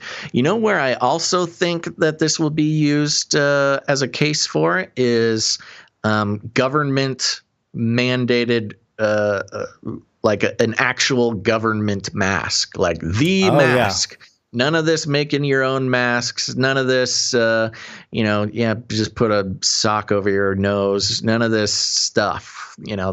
They gave you some freedom at the beginning so you could kind of choose, make it a fashion statement. But, oh, no, by the way, those are literally not doing anything. So now that you're used to wearing masks, here's the government mandated official mask that we can fine you for not wearing. Yeah, especially once the 100 days of mask wearing is implemented by the alleged president-elect. Where you smell my hairy legs. How is that a good thing? Like, I don't know. Just crazy. Yeah, anyways, I don't want to get stuck on masks here, but very interesting studies coming out. Yep. Okay, we got a few vaccine updates here. Vaccine.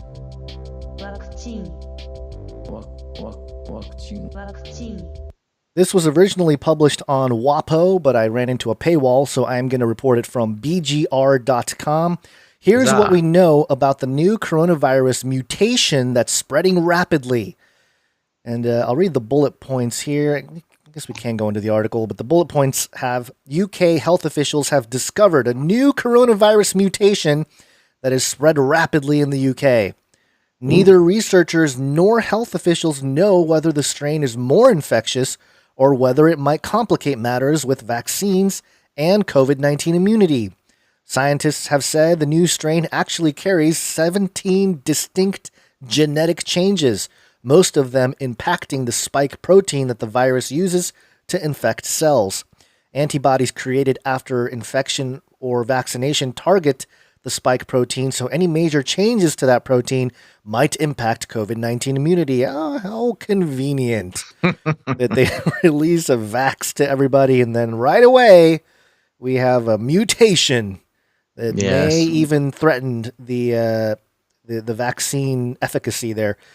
So, oh man, part of me thinks the timing is perfect. Oh my gosh, it's just ridiculous. Here's the vaccine. It doesn't do anything, but not because it's a bad one, just because the disease is so devious. And I also think it's interesting how with the vaccine, especially in the UK rolling out, all these people that are probably going to have some pretty crazy side effects, and even maybe get infected anyway. To mitigate that whole crisis, why don't we just tell everybody that there's a mutation out there too, just to scare people? So yeah, the timing of it all just seems very suspicious.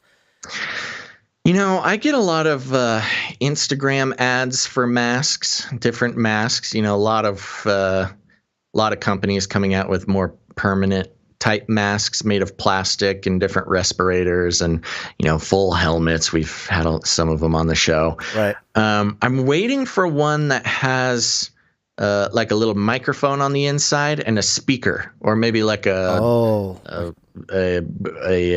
voice to skull interface where you can just beam your voice right into people's brains. So we can start talking we can start sounding like the Mandalorians or stormtroopers. Yes, we're all gonna have like that radio all layer, be sounding like stormtroopers. Yeah.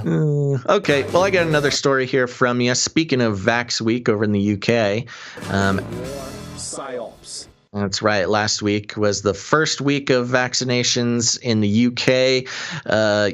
We haven't started in the United States, right? Where they were threatening to start this week, but I don't think it's actually started. They're still shipping them out, huh? Yeah, I guess. We'll see. We'll hear about it for sure once everyone starts getting the jab.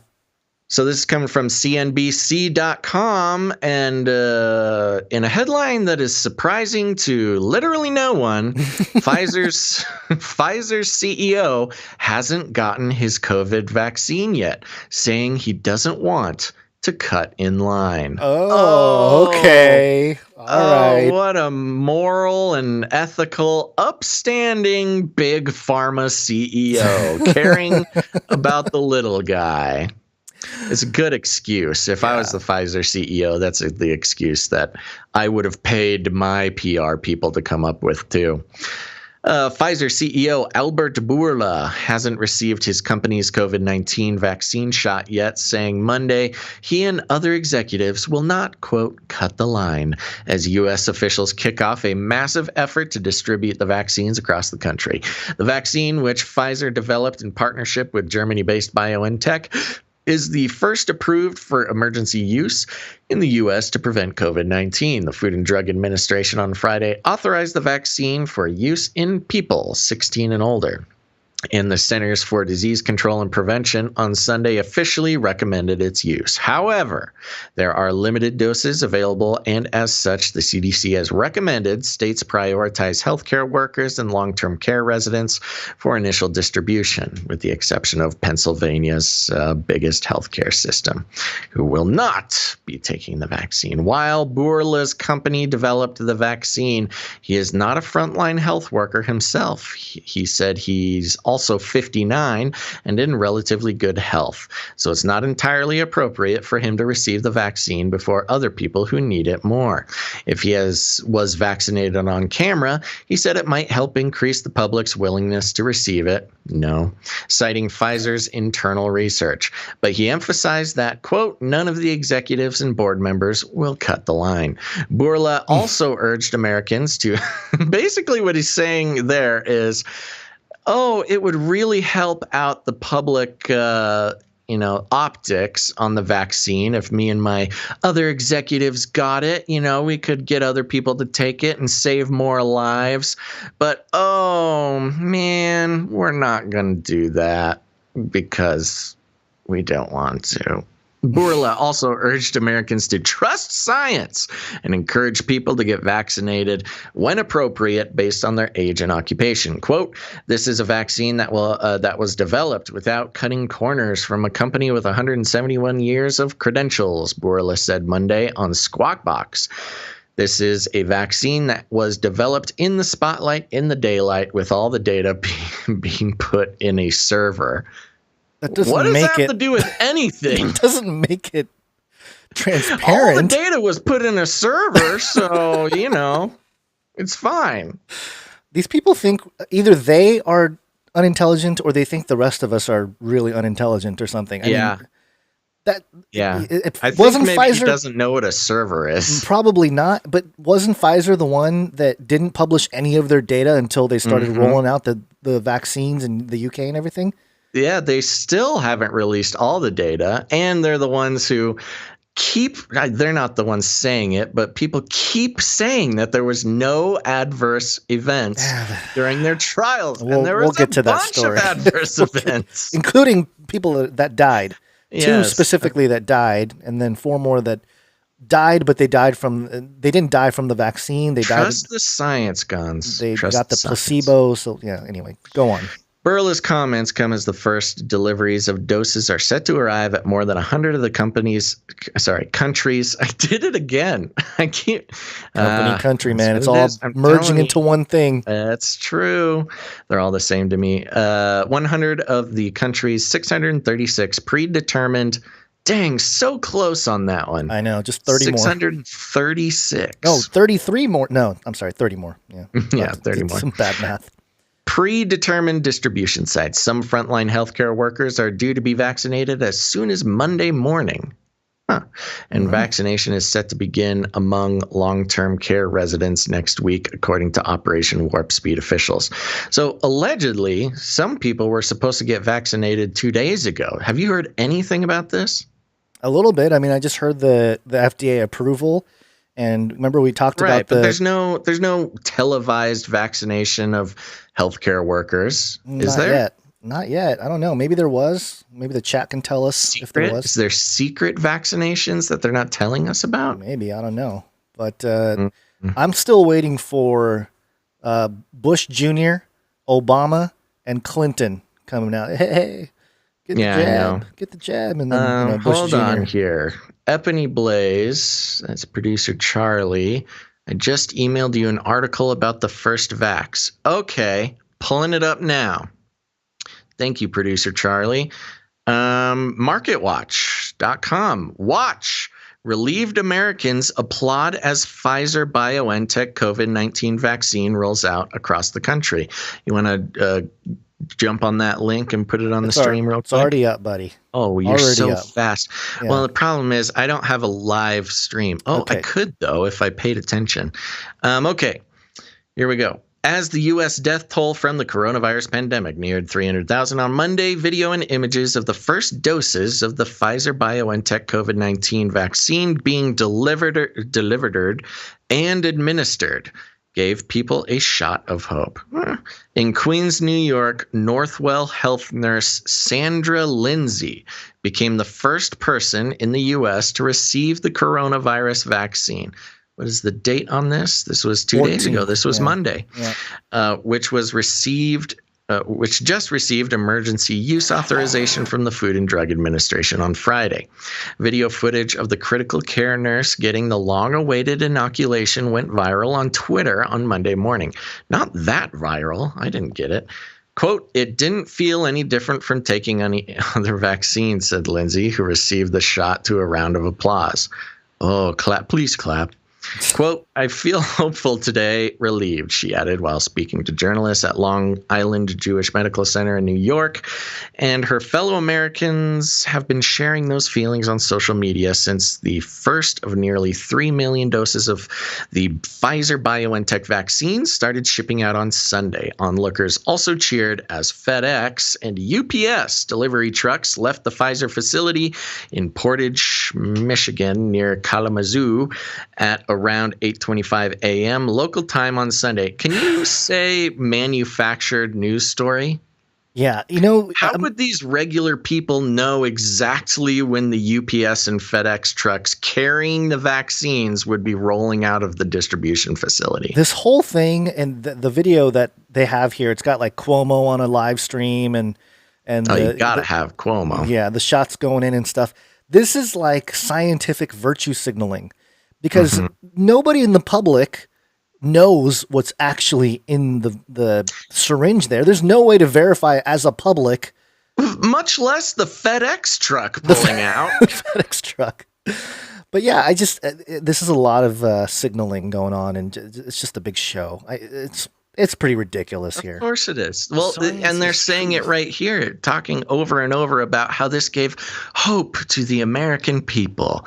Well, I mean, you can say that. I don't know anybody who got hope from this after all the negative feedback about it in the UK. Oh, if you have any allergies, et cetera, et cetera. Yeah, you know what? Now that I think about it, let's see. I think there was a headline that talked about no side effects from vaccine like a day after.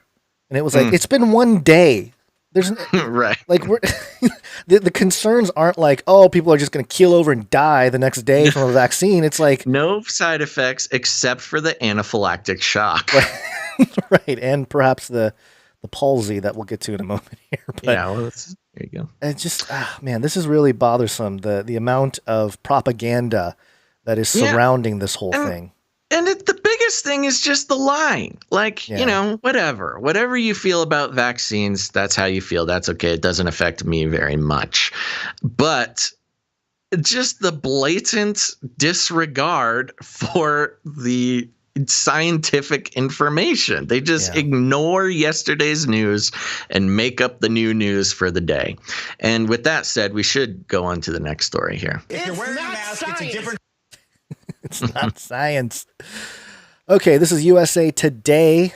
COVID-19 vaccine trials report cases of brief facial paralysis that's not as scary as it sounds. There's no side effects, Gons. Haven't you heard? It's not as scary as it sounds, though, Basil. I know it sounds scary, having your face paralyzed by a vaccine, but just rest assured, science is truth. Science is truth. Don't listen to the naysayers and the crazy conspiracy theorists because it's safe. Americans are increasingly concerned about vaccine safety after 4 people in Pfizer-BioNTech trials and 3 people in the Moderna trials developed Bell's palsy, a condition that causes temporary weakness. Side effects. No side effects. Temporary weakness or paralysis of the facial muscles. While it may sound scary, experts say Bell's palsy is more common and less severe than people think. Bell's palsy, also known as peripheral facial nerve palsy, can occur at any age, according to the Mayo Clinic. The exact causes are unknown. So it's totally fine. Totally It normal. can occur at any time. The exact causes are unknown, but it's believed to be the result of swelling and inflammation of the nerve that controls the muscles on one side of the face, or a reaction after a viral infection. And it goes on here. Dr. Anthony Geraci, Northwell Health's Director of Neuromuscular Medicine in Great Neck, New York, says at least 2 Bell's palsy patients visit his office a month, and they always recover within several weeks. Quote, 90%, if not more, of patients who have Bell's palsy experience a mild, transient weakness of the side of the face, which is completely resolved within 3 months, the majority within a month and a half, he said. It's a relatively benign condition. Now, let me stop for a moment there. Yes, I shared this with you before the show. They are making a big point about making Bell's palsy sound basically harmless. But my grandmother actually died of Bell's palsy, and it was far from the relaxed, benign thing that they're making it sound like here. I think this was pretty insulting to hear. Yeah, so I mean, I'm just doing some quick searches here to see what the death rate is from Bell's palsy, and I'm not getting and it's interesting too, because when my grandmother got Bell's palsy, all of us in the family were doing a bunch of research about Bell's palsy, and you know what? I don't know what Google algorithm I was on, but I did not find anything about it being so harmless, and don't worry, it'll just go away. So this, I don't know. I don't have the Wayback Machine information, and maybe for some reason Google didn't want me to get my hopes up about my grandmother not dying of this.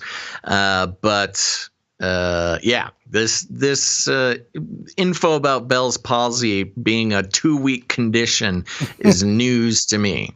Interesting. Well, that's what they're making it sound like. It's no big deal. According to the Mayo Clinic, symptoms of Bell's palsy may include rapid onset of mild weakness to total paralysis on one side of the face, facial droop, pain around the jaw or behind the ears, increased sensitivity to sound, headache, a loss of taste, and changes. A loss of taste. Interesting. That's a Rona effect. Classic COVID symptom. Yeah, and changes in the amount of tears and saliva produced. So you can cry, but nobody will know you're crying. Or you're crying about everything. I don't know if it dries you out or makes you cry more, but Garasi says most of his patients experience mild to moderate symptoms that could include numbness or tingling to the tongue, or maybe an off-kilter smile, or less blinking in one eye than the other. Anyway, no big deal, guys. Don't worry about it. And, one of the things to keep in mind, too, according to publicly available information, this Pfizer trial, I think it was like 30 to 40,000 people that were tested or whatever. They did not test it on people that had other, highly susceptible to, being allergic to things and stuff like that. They didn't test it on people that have other issues. And remember early on in the UK, they said, hey, if you have a severe allergic reaction to things, don't take it. And it's just one of those things. It's like, don't you want to know how it affects people that might have other problems before you start rolling it out there, and then only tell the people That's after. what they're doing now. That's what I'm saying. It's just ridiculous. That's what the mass rollout is really just a big beta test. Yeah, it's just, oh man, it's troubling. This is very troubling. But yeah, there you go. But don't worry, there's no adverse effects. Yeah, it's not as scary as it sounds, guys. Your face is just going to be numb for like 3 months. But other than that, big deal. Other than that, hey, down with the Ronas, am I right? Hey. So crazy. It's just craziness. This isn't even conspiracy theory. We're just reading the news. Yeah, and just so people watching or viewing or listening don't have any doubts about this, I have the actual document screenshotted here from the FDA. The link is available. I'll throw it in the chat real quick. But yeah, this paper does actually say the reports. Well, I'm not going to read the whole thing here. Bell's palsy was reported by 4 vaccine participants and none in the placebo group, which would make sense. That means that the vaccine did cause this.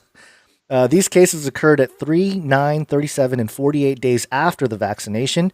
One case, that's a long time. That is, so I know. That could occur at any, that's not just something like they said, took the vaccine yesterday, feeling fine. Go get it, everybody. That's what I'm saying. It's like up to a month later, you could develop Bell's palsy. One case onset at 3 days post-vaccination was reported as resolved with sequelae within 3 days after onset.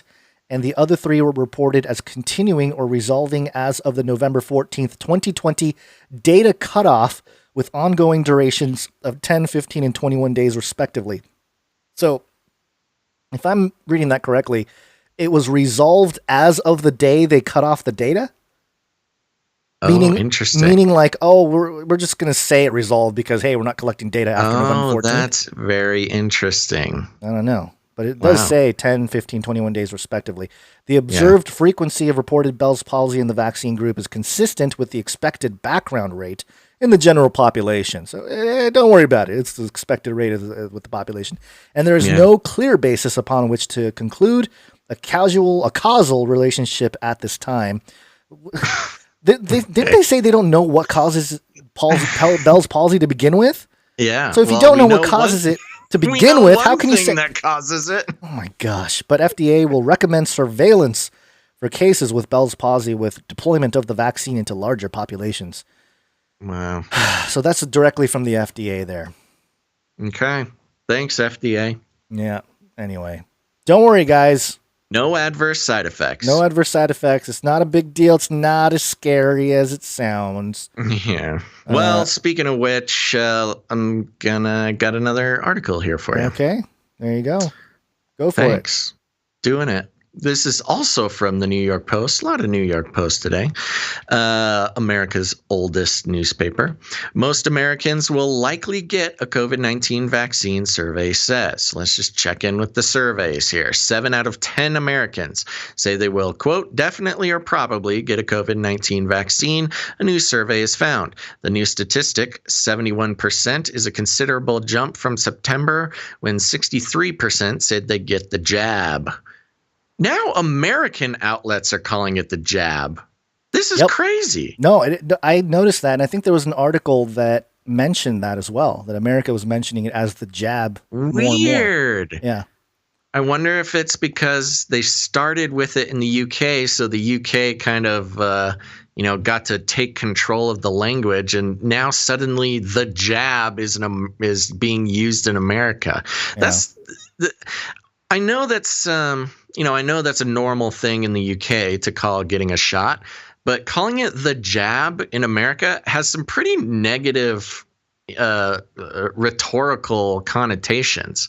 Like that is inherently a negative term. So it's very strange that they're trying to flip-flop that on us as a good thing. Co-opt the language. Yeah. Well, it's the same thing. Language has done more evolving in 2020 than it has in the past 10 years, I think. Sure. Anyways, Continuing, the new statistic, 71%, is a considerable jump from September when 63% said they'd get the jab.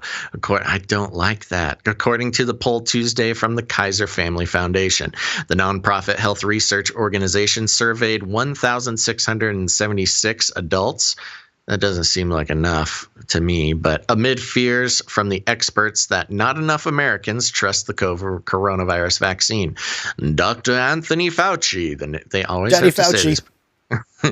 Dr. Daddy Fauci, the nation's top infectious disease expert, has said around 75 to 80% of the population would need to be vaccinated to achieve herd immunity.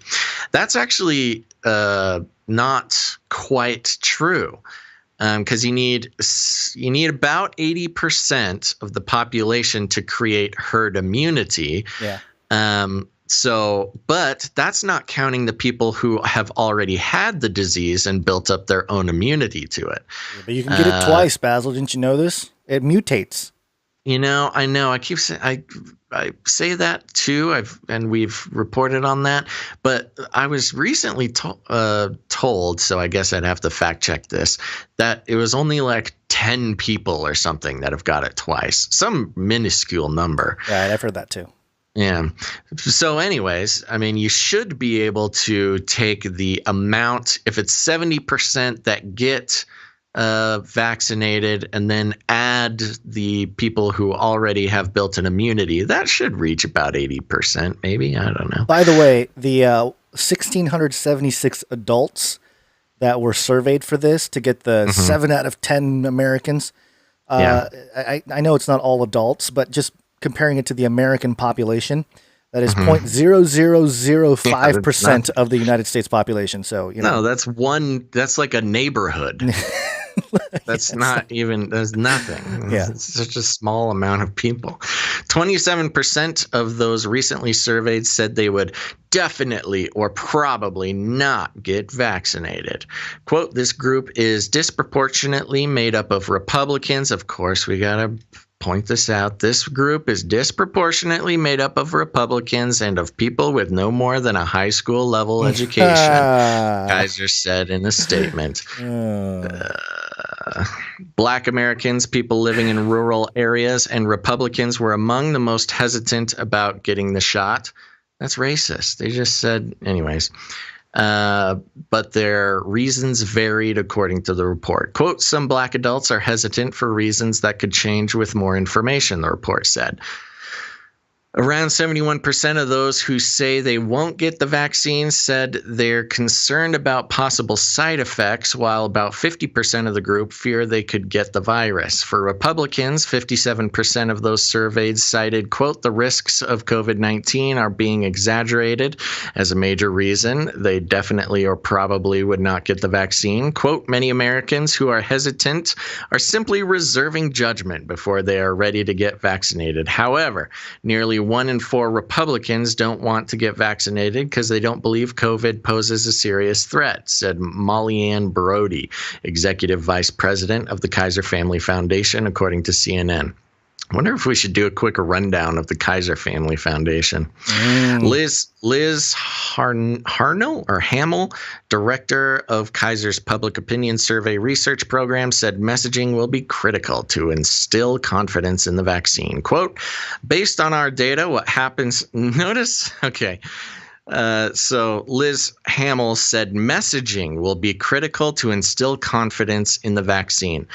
I don't know if that's quite true, Liz. I don't think it's all about brainwashing and messaging to people, because so far the messaging is no adverse side effects. Don't worry, perfectly safe. Nothing to see here, folks. That's the messaging, when in fact the data shows that your face can go paralyzed and you can die of anaphylaxis and. So your messaging, I don't give nothing. I don't give nothing, Liz, about your messaging. And this is, there's one hidden sort of, what is the word? I don't know. So it's insulting. There's a hidden insult in this, which is it's the messaging that's critical to instill confidence, and not the science and the data that is critical to instill confidence. And that's where a lot of this quote unquote messaging is getting wrong, because they think they can just message people into confidence, when the people who don't have confidence, it's based on the data, the science of the vaccine, and the results of the trials. That's what takes away confidence in the vaccine. The thought that you Kaiser, what is it called? Kaiser Medical something or other. Where is it? Where is it? Kaiser Family Foundation. Kaiser Family Foundation. The idea that you can just message, quote unquote, brainwash people into having confidence in the vaccine is insulting to those who actually pay attention to the science and the data and decide for themselves it's not a risk they want to take. So that's all I have to say about that. Quote, based on our data, what happens in this initial rollout is going to be critically important in both how smoothly it rolls out, but also how those reports get filtered out to the media and what people's different media sources are telling them about how that initial rollout goes. Well, what was the media outlet that told us about the face paralysis? Oh, that was MSN. Okay, what's the I can scroll down in our thing and find the outlet that told us about the anaphylaxis. I'm pretty sure that was a mainstream source as well. So this is just a highly insulting, and it's not insulting if you don't think about it. But if you're the type of person who pays attention, not just to the data and the science of the vaccine, but also if you are, if you know the tricks to look at the media analysis and see when they're lying to you, sometimes lying without lying, sometimes lying by omission, and sometimes just straight up putting insults in friendly language. So there you go. Anyways. What were we talking about? Oh, yeah. Most Americans will likely get a COVID-19 vaccine. Yeah. Go get it. The name Kaiser in German is the word for emperor. Oh, good. So Kaiser Family Foundation. Emperor Family Foundation. The Emperor's family. The German king. The German kings, the Nazi 2.0. Yeah, of course. Of course. Now I know that. Who is the Kaiser family? Is that a family or like? Yeah, there's a Kaiser family. Last name? Yeah. There's a Kaiser family. I remember them as part of the, they're part of the big. I don't know that they're part of the bloodlines, but they're definitely involved in some history here in the U.S. and the world when it comes to control and. The Kaiser's family, so I'm seeing this foreignpolicy.com article. The Kaiser's family wants its stuff back. Germany isn't sure they deserve it. Former royal family lost countless artworks. I don't know if this is the same. It's got to be the same Kaiser. No, Kaiser's family. They're probably talking about the former emperor or king or Kaiser of Germany. Because interesting, I don't have the exact dates. I can pull it up though. Yeah, Germany, in its current state, in its current sort of democratic state, is very young. They've had like Kaisers up until fairly recently. I think. Well, I don't want to speak out of turn here, so I might look it up. But I spent some time looking at the political history of Germany, and in its current form, I believe it might be one of the youngest countries in the world. Yeah, I'm trying to think, I might look that up while we do something else. But highlighting the stuff. Also, you also got Kaiser Soze from The Usual Suspects. Oh, classic. Yeah. Yeah. Anyways, the Kaiser Family Foundation, they don't just have like a website we can read from. We can. We'll get to it. Kaiser Wilhelm? Is it the Kaiser Wilhelm? I don't think so. It's okay. We'll look into them later if it even matters. One quick thing before we take a break here. One more quick story. If it's not the vaccine and different ways to trace it, this medgadget.com saliva COVID test uses smartphone for results in 15 minutes.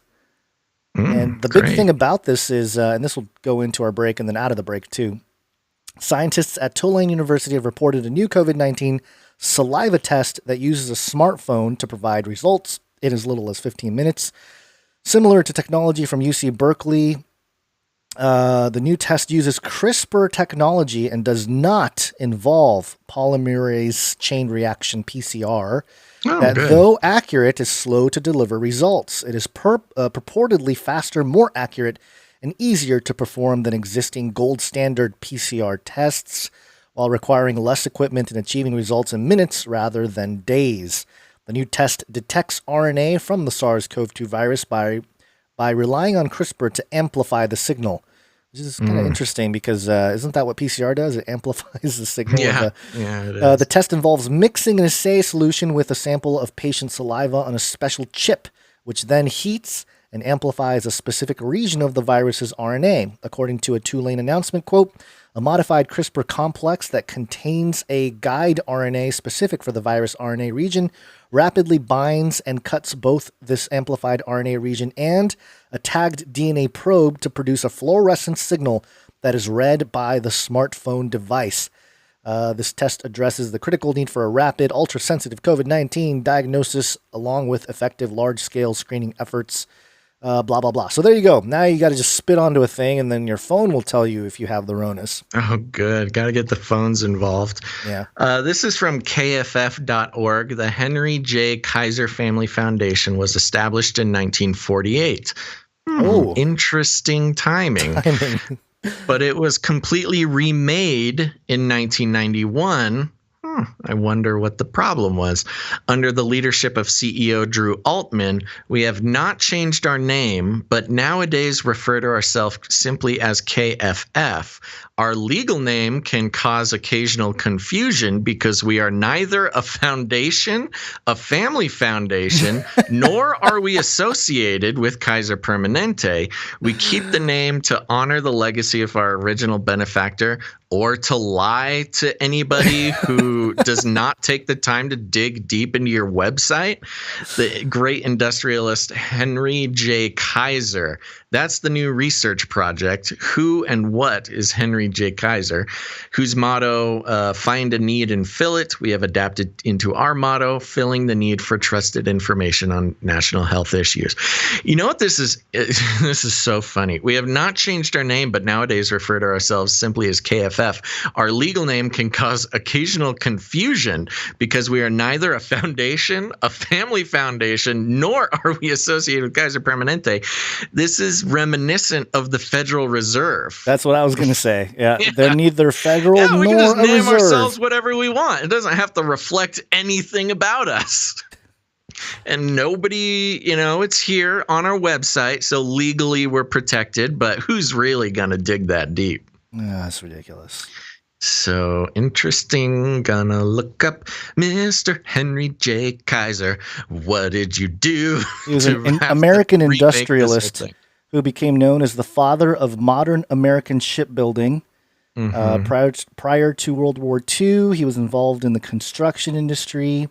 I want to know the scandals. He was one of the companies that built the Hoover Dam. There's some conspiracy stuff surrounding that. Yeah. Kaiser Shipyards, which built Liberty ships during World War II.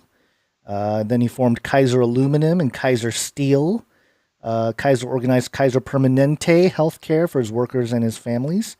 Led Kaiser Fraser, followed by Kaiser Motors. Man, this guy's done everything. He's an industrialist. He's got something funky. You don't do that much. You don't build the Hoover Dam without being involved in something that would cause your nonprofit to have to completely remake itself in 1991. Yeah. All right. Okay. Well, should we take a little break? Yeah, we should make it quick. We got a lot to cover. We're going to make it real quick. It's break time. Come on, take a break. Okay, folks, we're going to take a really quick break. And lucky for the impatient live listeners, it's going to be very quick for reasons that will become clear soon. But after the break, we're going to be visiting a quick segment on the PCR test. Which is going to be important. And we've got a message from one of our producers who has 25 plus years of experience in the microbiology industry. But then we've got another pandemic special digging into the death toll, perhaps a deleted death toll, who knows? And then, of course, everybody's favorite Nephilim update. But before that, we want to thank some of our producers because we could not continue to do the show as often or as well as we do if it were not for the support of our producers. Now, if you're new, you might notice that we don't play any advertisements, not in the beginning, not in the end, and not in the middle. Guns, you know I listen to podcasts, and I don't listen to Joe Rogan very often, but when he made the switch over to Spotify. Yeah, there was an episode somebody told me to catch, so I went over there. And his Spotify, they're very crafty. First of all, they've got not a joke, literally 8 different advertisements in the beginning. And then on the episode I was on, it comes in 8 advertisements. Okay, skip. And then it starts the thing. It's like, hi, this is Joe Rogan. Here's what we're going to talk about. It's great. I love aliens and whatever. And then it goes into another advertisement segment. They trick you. Yeah, you can skip 8 ads, and then you think you're listening to the podcast, and then it goes into more ads. It's crazy. So anyways, I'm going to try to put this a little bit more succinctly and try to explain it a little bit better because I recently, I don't know if you saw it, Guns, but we recently got a message from someone who does what we do, and they are kind of being a little bit belittling about the fact that we are so strong against advertisements. And I don't know. Yeah, it's okay. It doesn't matter. This is somebody we're friends with. It's cool, but they were really giving us a hard time about not doing advertisements. And here's the thing. I've worked in advertising before, not in any serious sense, but when I was younger, I was trying to get into graphic design and stuff and worked for some advertising companies, and they literally think of advertising as brainwashing. I mean, that is, sometimes they will even say it. Some big advertising executives have famously have quotes about talking about how advertising is brainwashing. And, advertising also, if you watch The Social Dilemma, which puts it very succinctly, advertising is the reason for all the awful things about Facebook, all of the echo chambers, all of the, censoring, all of the shadow banning, all of the this, all of the that, even the existence of influencers is all predicated on the propagation of advertising. If it weren't for advertising, you can literally break it down. If it weren't for advertising, 50% of the things that are awful about the internet would just be gone. And when I say internet, you can extend that out to society because that's where society lives nowadays. So, when we talk about not doing ads, which we've said before and we'll say it again, we've gotten some pretty big offers to do ads on the show. It's literally because advertising is ruining the world. It is and I consider it a spiritual issue. It's a spiritual principality and power that controls so much in this world. And if Gonz and I are going to be serious about the things that we talk about on this show and have to stand before God someday and answer why we did so much work that we did but still participated in advertising, that's just not an explanation. I want to try to think of a good excuse to tell God at the end of my life.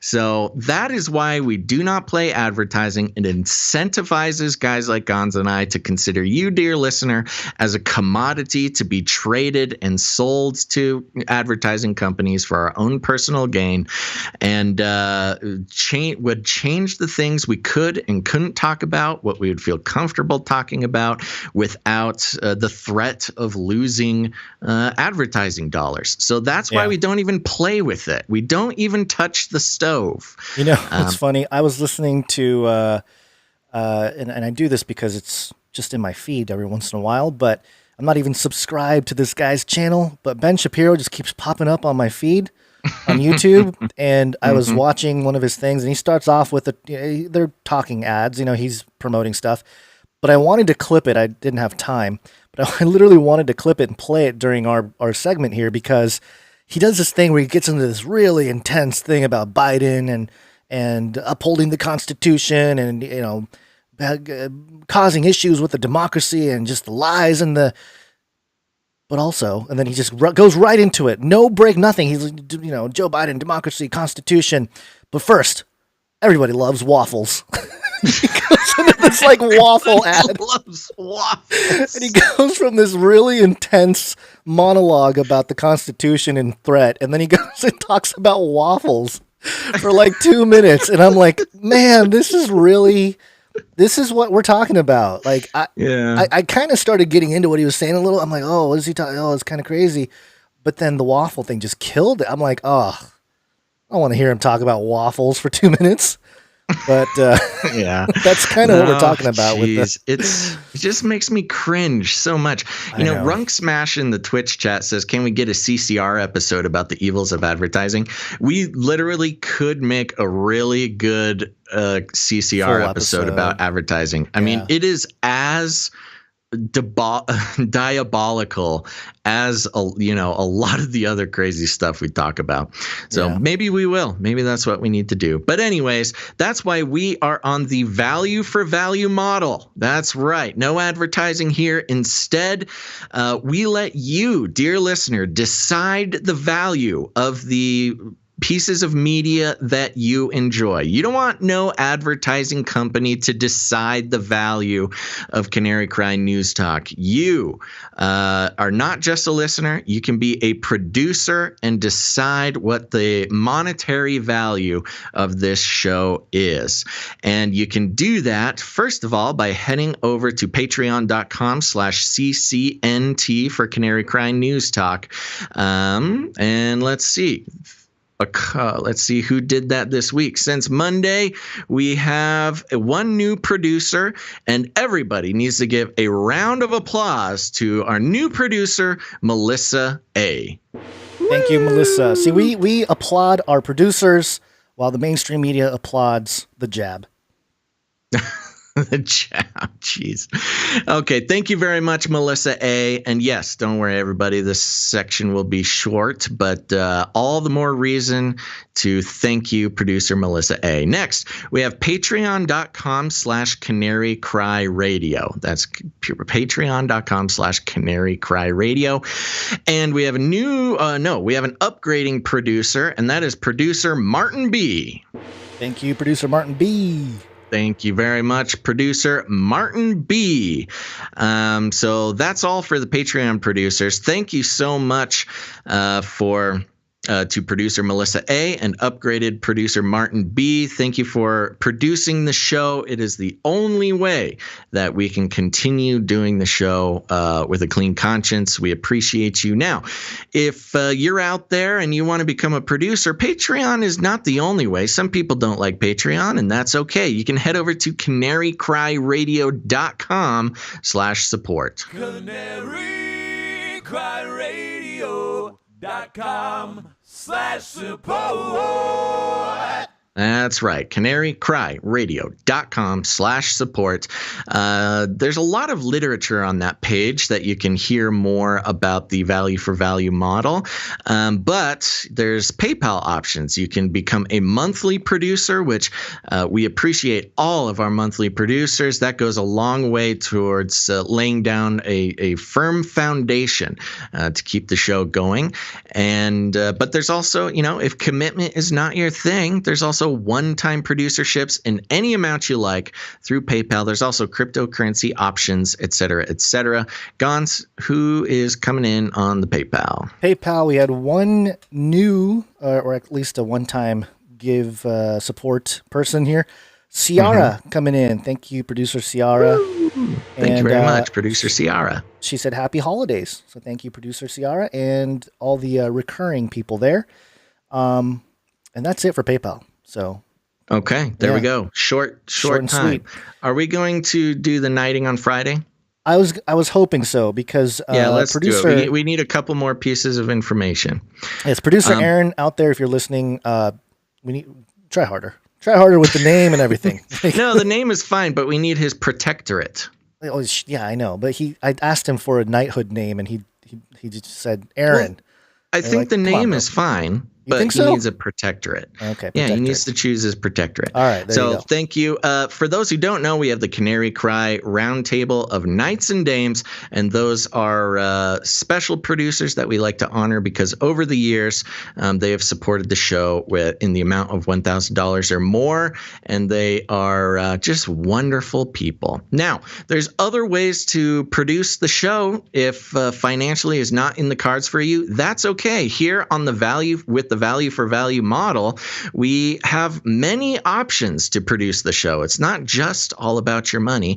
Gons, you want to tell us about it? Yes. So you can send us jingles and songs that are show oriented, and we'll play it on the playlist.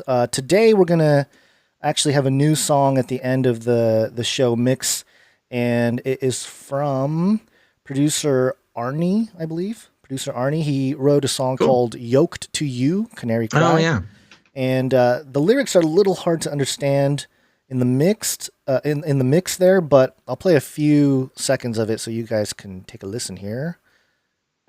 Going there, it is. Little pop punk. Get my drums out.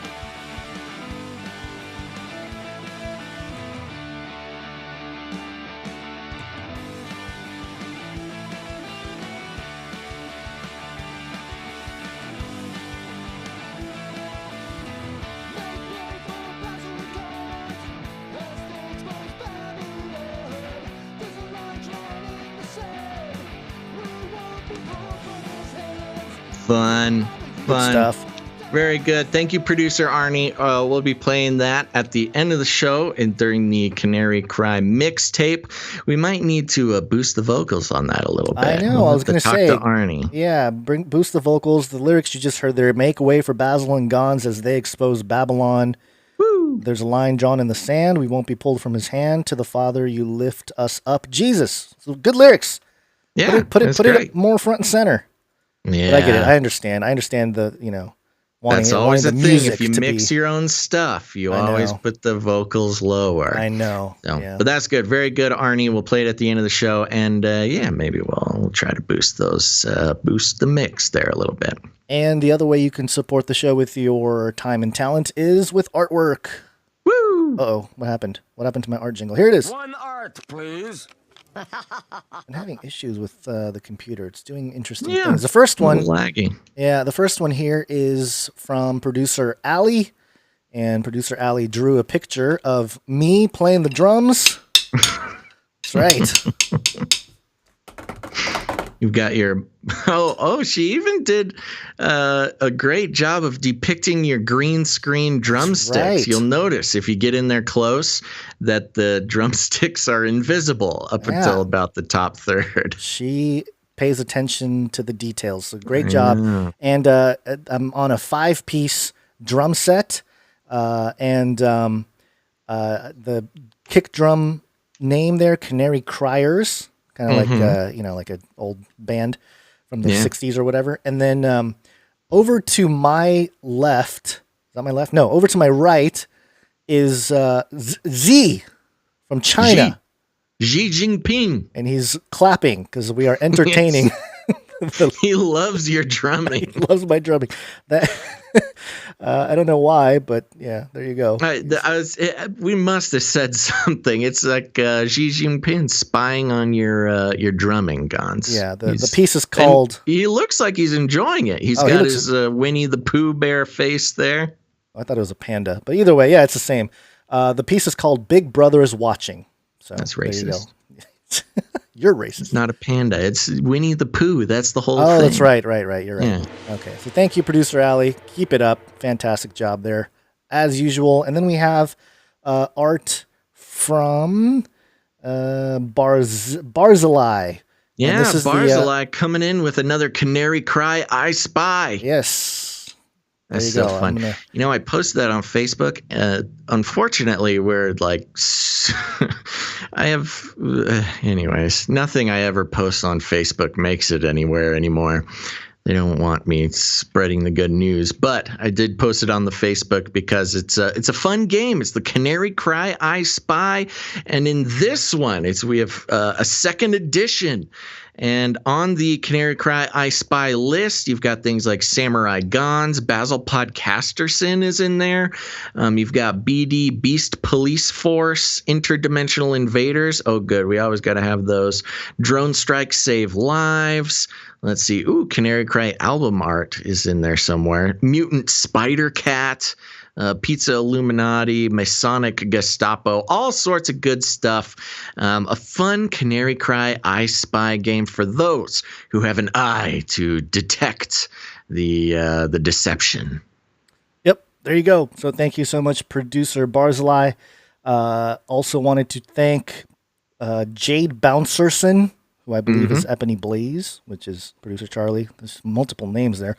But for the timestamps. Appreciate that. Yes. Continue to do that. We really thank you for that. Thank you very much. And just a mention of the Canary Cry merch perch.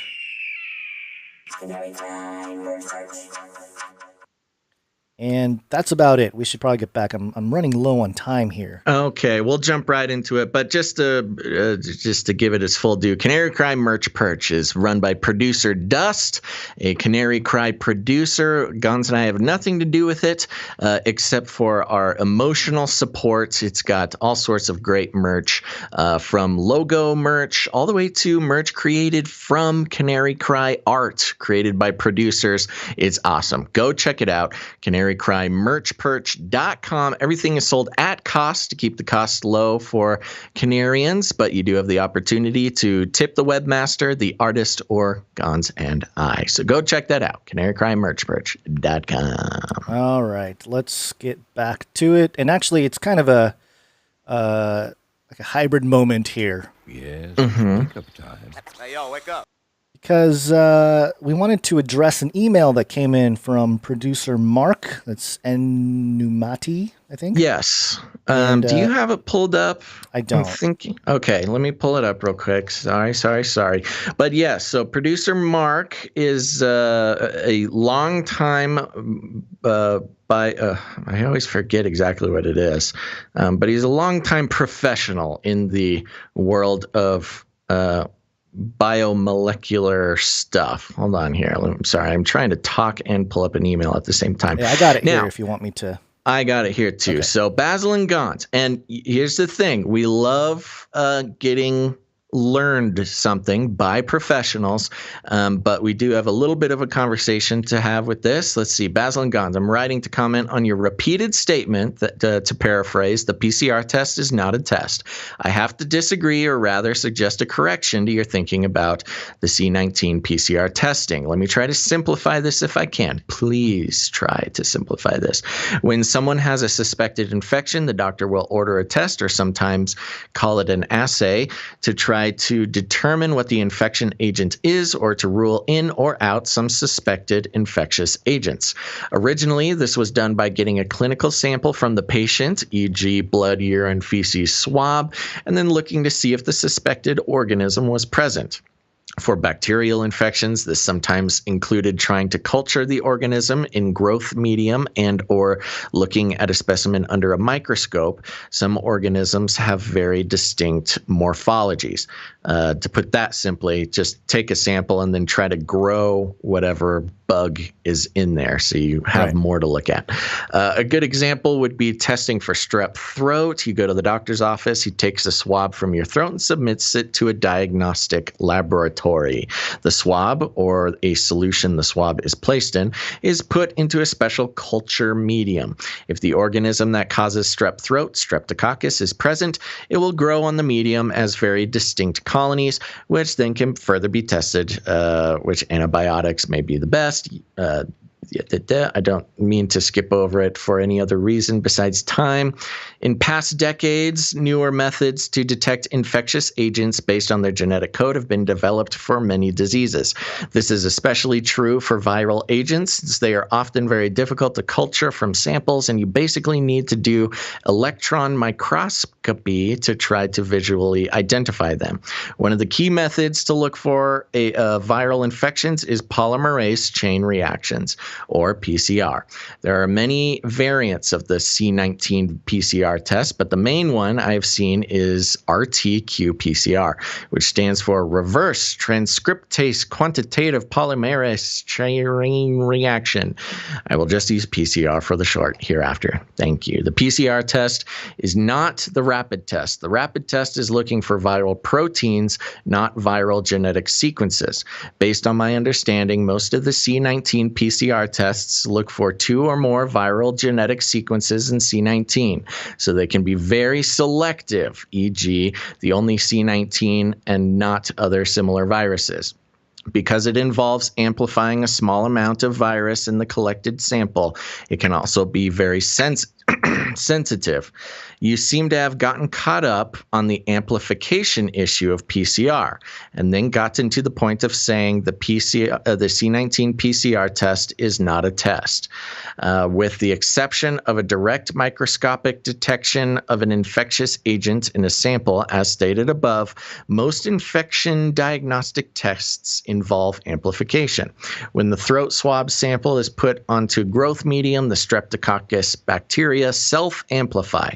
Each bacterial cell reproduces until colonies then can be seen appear on the medium and can be further tested as needed. For C19, it is just using a chemical process, PCR, to amplify the C19 genetic sequences.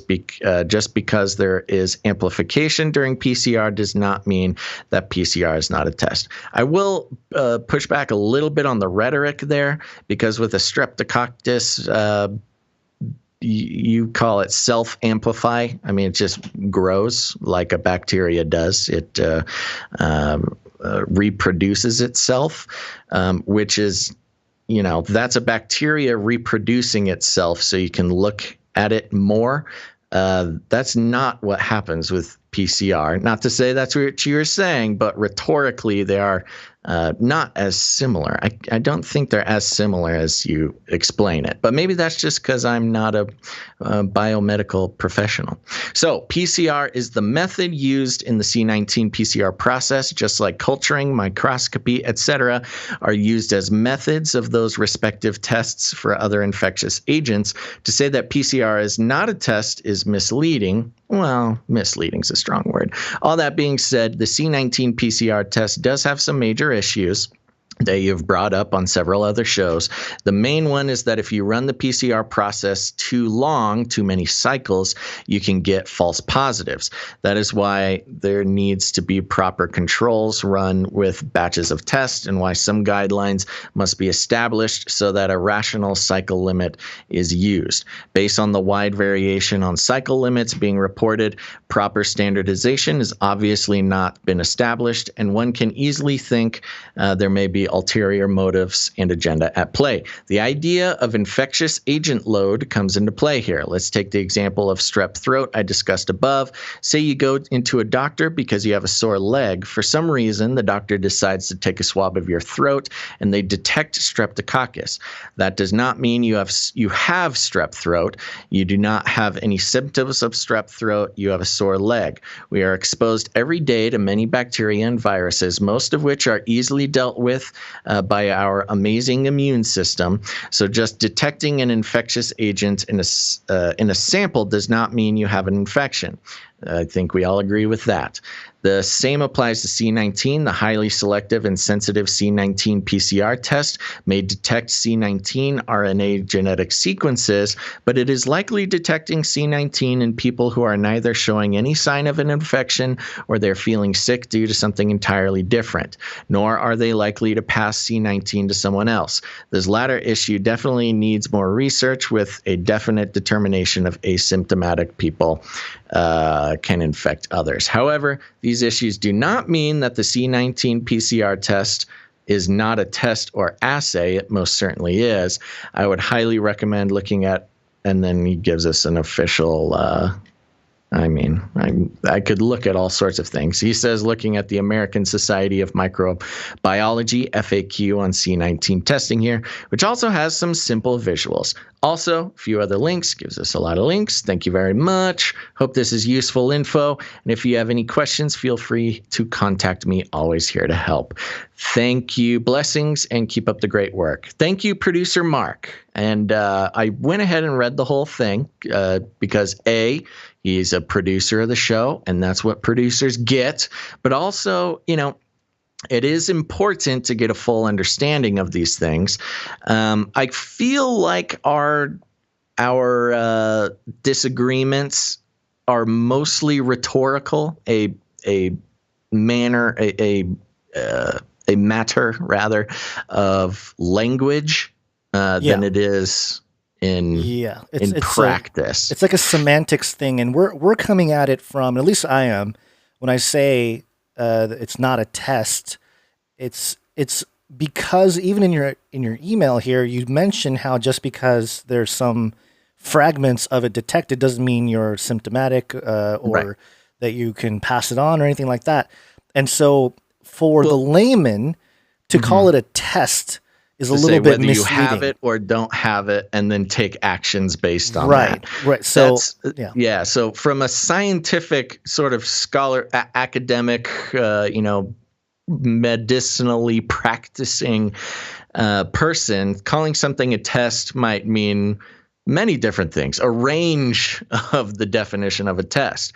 Whereas when you use the word a test in a public forum or just in public, as a public use of the word, most people are like, oh, it's a test. Do I have it? Do I not? Yeah. And I liked that he mentioned the assay issue because on the long list of weird things that I've done in my life, one of them is I've staked claims for silver mining. More of a pastime than any sort of profitable venture. But when you stake a claim, you get soil samples assayed, and that'll tell you if it's worth digging or not.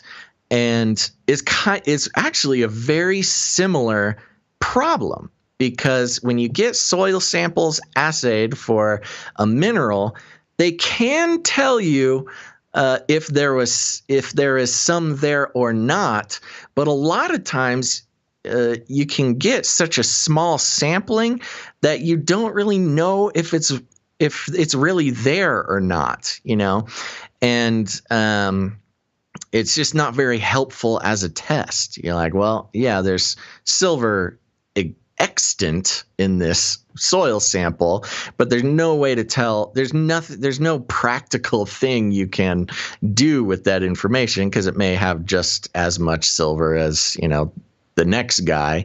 Doesn't mean there's any silver on your plot. Right. And in the same way, it's not very helpful at all as a test in a lot of cases, but at least a practical test in the sort of colloquial usage of the word test. Right. But you have some more. Well, I mean, I have the Kerry Mullis clip here talking about it. He doesn't explicitly say that it's not a test, and I'm sure this has been played before, but this is Kerry Mullis, the inventor of the PCR. We'll call it a test. Okay. But here it is. How do they misuse PCR to estimate all these supposed free viral RNAs that may or may not be there? I think misuse PCR is not quite. I don't think you can misuse PCR. No, the results, the interpretation of it. See, if you can say, if they could find this virus in you at all, and with PCR, if you do it well, you can find almost anything in anybody. It starts making you believe in the sort of Buddhist notion that everything is contained in everything else, right? I mean, because if you can amplify one single molecule up to something that you can really measure, which PCR can do, then there's just very few molecules that you don't have at least one single one of them in your body, okay? So that could be thought of as a misuse of it, just to claim that it's meaningful. It is. No, there's very little of what they call HIV, and what's been brought out here by Phil Pott and Isai already, the measurement for it is not exact at all. It's not as good as our measurement for things like apples. An apple is an apple. You know, you can get something that's kind of like, if you got enough things that look kind of like an apple and you stick them all together, you might think it's an apple. But and HIV is like that. Those tests are all based on things that are invisible, and the results are inferred in a sense. PCR is separate from that. It's just a process that's used to make a whole lot of something out of something. That's what it is. But it's not. It doesn't tell you that you're sick, and it doesn't tell you that the thing you ended up with really was going to hurt you or anything like that. So there you go. That's where we kind of got that notion of it's not a test, is the inventor of PCRs sitting there and sort of explaining the nuances of how, again, you can take anything and make it seem like it's there. It's an amplification process that you can use to amplify the amount of any molecule that you're looking for. Right. Now, I don't know if it can detect silver in my soil sample. I just mean, in the context of looking for some viral disease. Now, as you heard in there, PCR, one of its biggest past uses was for HIV, which, of course, Anthony Fauci had a big hand in. And also, Anthony Fauci was just as much of a controversial figure back in the HIV, in his days working in the HIV realm, as he is now. And in fact, had similar conspiracy theories floating around him back then. But that's neither here nor there. Yeah. So, I really, really do appreciate producer Mark sending these notes in. It's always, I love hearing all sorts of different sides of it. It sounds like this is a bit more of a rhetorical disagreement or divergence. Or just a semantic use of it. And this is part of I think it speaks to a greater issue of what we're dealing with right now, which is that the scientific community has their verbiage, or any community of professionals has their own verbiage, and it's very exclusive and very specific to what they're talking about. I listen to my wife talk about whatever she talks about in all of her with her job, which she's a manager, a senior manager of a medical supply company for the IT end of it. And I sit there and listen to her meetings, and I'm like, I have no idea what they're talking about. Literally, they use language that is completely different. I understand the words, like I understand they're speaking English, but how it's applied and what it means is a little bit different. So that divide between what professionals use as certain words and how it is consumed or projected onto the greater public, that chasm there is what I think we're talking about in trying to clarify what exactly is taking place with the PCR, and just call it a test. Well, yeah, okay. In the medical professional, it clearly is a test to test for something. But if you're talking about in the general public, if they just want to know, hey, am I sick? Do I need to quarantine? Yeah. Do I need to take hydroxychloroquine or whatever your response am I going to die be? from C-19? It's not exactly clear that a PCR is going to or the results of the PCR are going to give you the result, the kind of outcome or the information even to to give you an informed, informed situation of what's going on. But I do have producer Mark points out at the end of his email there that there's obvious problems with PCR, mainly being that depending on how you run the test, you can say, oh yeah, you just got a little tiny fragment in there, no big deal. If you're not sick, you're okay. Or you can crank it up and go, oh my gosh, you're a super spreader. Well, let's. Do you want to hear what Daddy Fauci had to say about it real quick? I have a clip of that too. Yeah, let's hear it. Science is truth. This week in Virology, the podcast about viruses, the kind that make you sick. NPR. Right. There have been a number of reports of patients who shed viral RNA for weeks, as determined by PCR. It doesn't seem to be infectious virus. And the real question is, are they a threat for transmission? And I'm wondering if you think we could use a cutoff of viral loads determined by PCR to say this patient is no longer infectious, can go home, can go to a nursing facility. Because right now the physicians are really having a hard time with that. Right. Again, a good question. And what is now sort of evolving into a bit of a standard that if you get a cycle threshold of 35 or more, that the chances of it being replication competent are minuscule. So that if somebody, and we have patients, and it's very frustrating for the patients as well as for the physicians. Somebody comes in and they repeat their PCR and it's like 37 cycle threshold. But you almost never can culture virus from a 37 threshold cycle. So I think if somebody does come in with 37, 38, even 36, you got to say, it's just dead nucleotides, period. There you go. That's Daddy Fauci saying, right, it's dead nucleotides. Coming in at 35 or over. Right. And that's that amplification process that we're talking about, that if they run it, and later on in that, isn't it later on in that clip that he kind of straight up says like, oh, even 35 is too much. You really should be playing it around 32 or 33 or something like that. Something close. The World Health Organization came out and said 45 as a threshold. Great. So that's kind of where people are like, not even people, normal people, not scientists people, but people like myself, a layman when it comes to all this, are sitting there going, okay, so listen to Fauci, but what he's saying here doesn't line up. There's just a lot of confusion. Right. But anyway. And it's meant to be that way. Because as much confusion as you creates more in a normal population will make people just give up trying to understand and just do what they're told. Now is the time to do what you're told. Just do what we say. A pandemic special. Okay, I wanted to include this as well because this is something that I didn't see until John C. Dvorak sent out his newsletter. But apparently the John Hopkins newsletter, published by the students of John Hopkins since 1896, on November 26, 2020, they published an article called A Closer Look at U.S. Deaths Due to COVID-19. And I'll read parts of it here. Genevieve Bryand, Assistant Program Director of the Applied Economics Master's Degree Program at Hopkins, critically analyzed the effect of COVID-19 on U.S. deaths using data from the Centers for Disease Control and Prevention, CDC, in her webinar titled COVID-19 Deaths, A Look at U.S. Data. From mid-March to mid-September, U.S. total deaths have reached 1.7 million. This is total deaths, not COVID deaths, like all the deaths combined.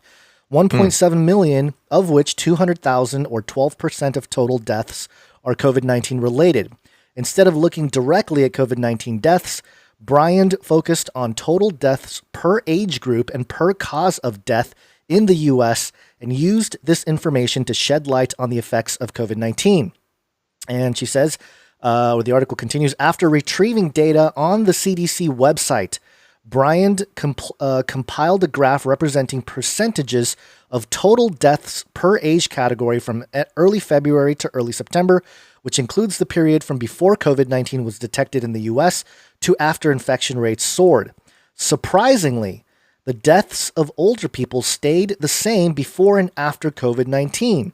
Since COVID-19 mainly affects the elderly, experts expected an increase in the percentage of deaths in older age groups. However, this increase is not seen from the CDC data. In fact, the percentages of deaths among all age groups remain relatively the same. And then I won't read. I'm going to skip a couple parts here for purpose of time. Therefore, according to Bryant, not only has COVID-19 had no effect on the percentage of deaths of older people, but it has also not increased the total number of deaths. These data analyses suggest that, in contrast to most people's assumptions, the number of deaths by COVID-19 is not alarming. In fact, it has relatively no effect on deaths in the United States. This comes as a shock to many people. How is it that the data lie so far from our perception? To answer this question, Brian shifted her focus to the deaths per causes ranging from 2014 to 2020. There is a sudden increase in deaths in 2020 due to COVID-19. This is no surprise because COVID-19 emerged in the U.S. in early 2020, and thus COVID-19 related deaths increased drastically afterward. Analysis of deaths per cause in 2018 revealed that the pattern of seasonal increase in the total number of deaths is a result of the rise in deaths by all causes, with the top three being heart disease, respiratory disease, influenza, and pneumonia. This is a quote, "This is true every year. Every year in the U.S., when we observe the seasonal ups and downs, we have an increase of deaths due to all causes," Brian pointed out. When Brian looked at the 2020 data during that seasonal period, COVID-19 related deaths exceeded deaths from heart diseases. This is highly unusual since heart disease has always prevailed as the leading cause of deaths. However, when taking a closer look at the death numbers, she noted something strange. As Bryant compared the number of deaths per cause during that period in 2020 to 2018, she noticed that instead of the expected drastic increase across all causes, there was a significant decrease in deaths due to heart disease. Even more surprising, as seen in the graph below, this sudden decline in deaths is observed for all other causes. And it shows a chart here, and it goes on. This trend is completely contrary to the pattern observed in all previous years. Interestingly, as depicted in the table below, the total decrease in deaths by other causes almost exactly equals the increase in deaths by COVID-19. This suggests, according to Bryant, that the COVID-19 death toll is misleading. Bryant believes the deaths due to heart disease, respiratory disease, influenza, and pneumonia may instead be recategorized as being due to COVID-19. The CDC classified all deaths that are related to COVID-19 simply as COVID-19 deaths. Even patients dying from other underlying diseases but are infected with COVID-19 count as COVID-19 deaths. This is likely the main explanation as to why COVID-19 deaths drastically increased while death by all other diseases experienced a significant decrease. Quote, "All of this points to no evidence that COVID-19 created any excess deaths. Total death numbers are not above normal death numbers. We found no evidence to the contrary," Bryant concluded. And it goes on for a little bit longer, but you get the gist of it here. As we suspected, the way this is more of a category error than it is, just a pandemic. Yeah. And the actual Johns Hopkins newsletter retracted on this article. They pulled it after 4 days of being, maybe less than that, 3 days after it was published. And in their stead, they published this note. And in the note, it says the newsletter, this is now the Johns Hopkins side of things on why they decided to pull the article. They said that we decided on November 26th to retract this article to stop the spread of misinformation, as we noted on social media. And then they go on. The newsletter is an editorially and financially independent student-run publication. Our articles are content Our articles and content are not endorsed by the university or the School of Medicine, and our decision to retract this article was made independently. Brian's study should not be used exclusively in understanding the impact of COVID-19, but should be taken in context with the countless other data published by Hopkins, the World Health Organization, and the Center of for Disease Control and Prevention. As Assistant Director for the Masters in Applied Economics program in Hopkins, Brian is neither a medical professional nor a disease researcher. At her talk, she herself stated that more research and data are needed to understand. She's a student. She's not a medical professional because she's a medical student. And she herself stated more research and data are needed to understand the effects of COVID-19 in the U.S. Well, duh, that's what everybody says. But it's very fascinating how there's no actual refutation of the data here. They just go after Brian, the character. This is a clear ad hominem. It's like, oh, it's not a real professional. Yeah. And then just saying that, oh, you got to take this information with other things we've published on Johns Hopkins. So did not address the actual elephant in the room, which is the data, which if we take the advice of Daddy Fauci, science is truth. We should listen to the data, right? We got to listen to the science. But when it's not, when it doesn't feed the narrative, they have to yank it. And so the only place you can find this article is in archive.org. And it's really funny. I shared it on social media, and I got a response. Somebody hit me with the link, the link back. And nice. They hit me with a link that said that basically the headline was archive.org helping spread misinformation. And I was like, wait a minute. So you're going to dismiss all the data that's presented here and just go after the medium, archive.org? Mm-hmm. Really? Yeah, that's your argument?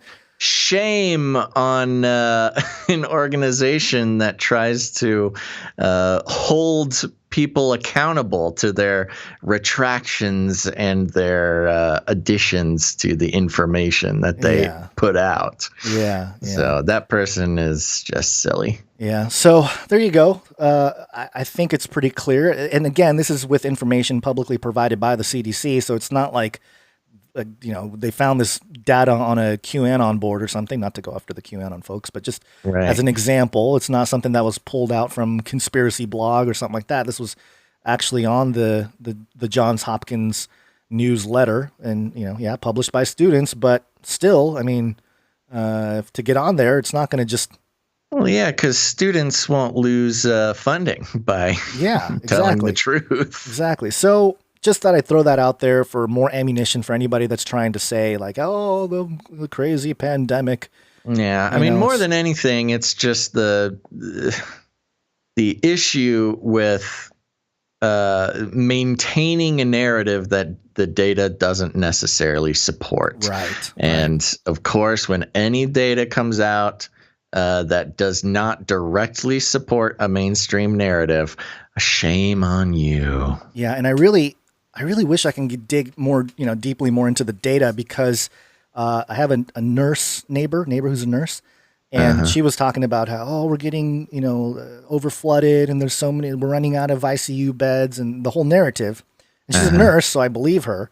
But I also want to say, okay, wait a minute though. How do we know that the issues people are having aren't just from other things? Like it's a categorization situation here, and there's just no way to really tell. And I think even the medical professionals, the nurses themselves, you got some saying that this is all a scam and coming out with it and blowing the whistle. The main thing is, I don't think you or I disagree on the fact that COVID-19 is a real disease, and it probably is being found in a lot of people. I don't think that's really sort of disagreement. It's the weaponization of that.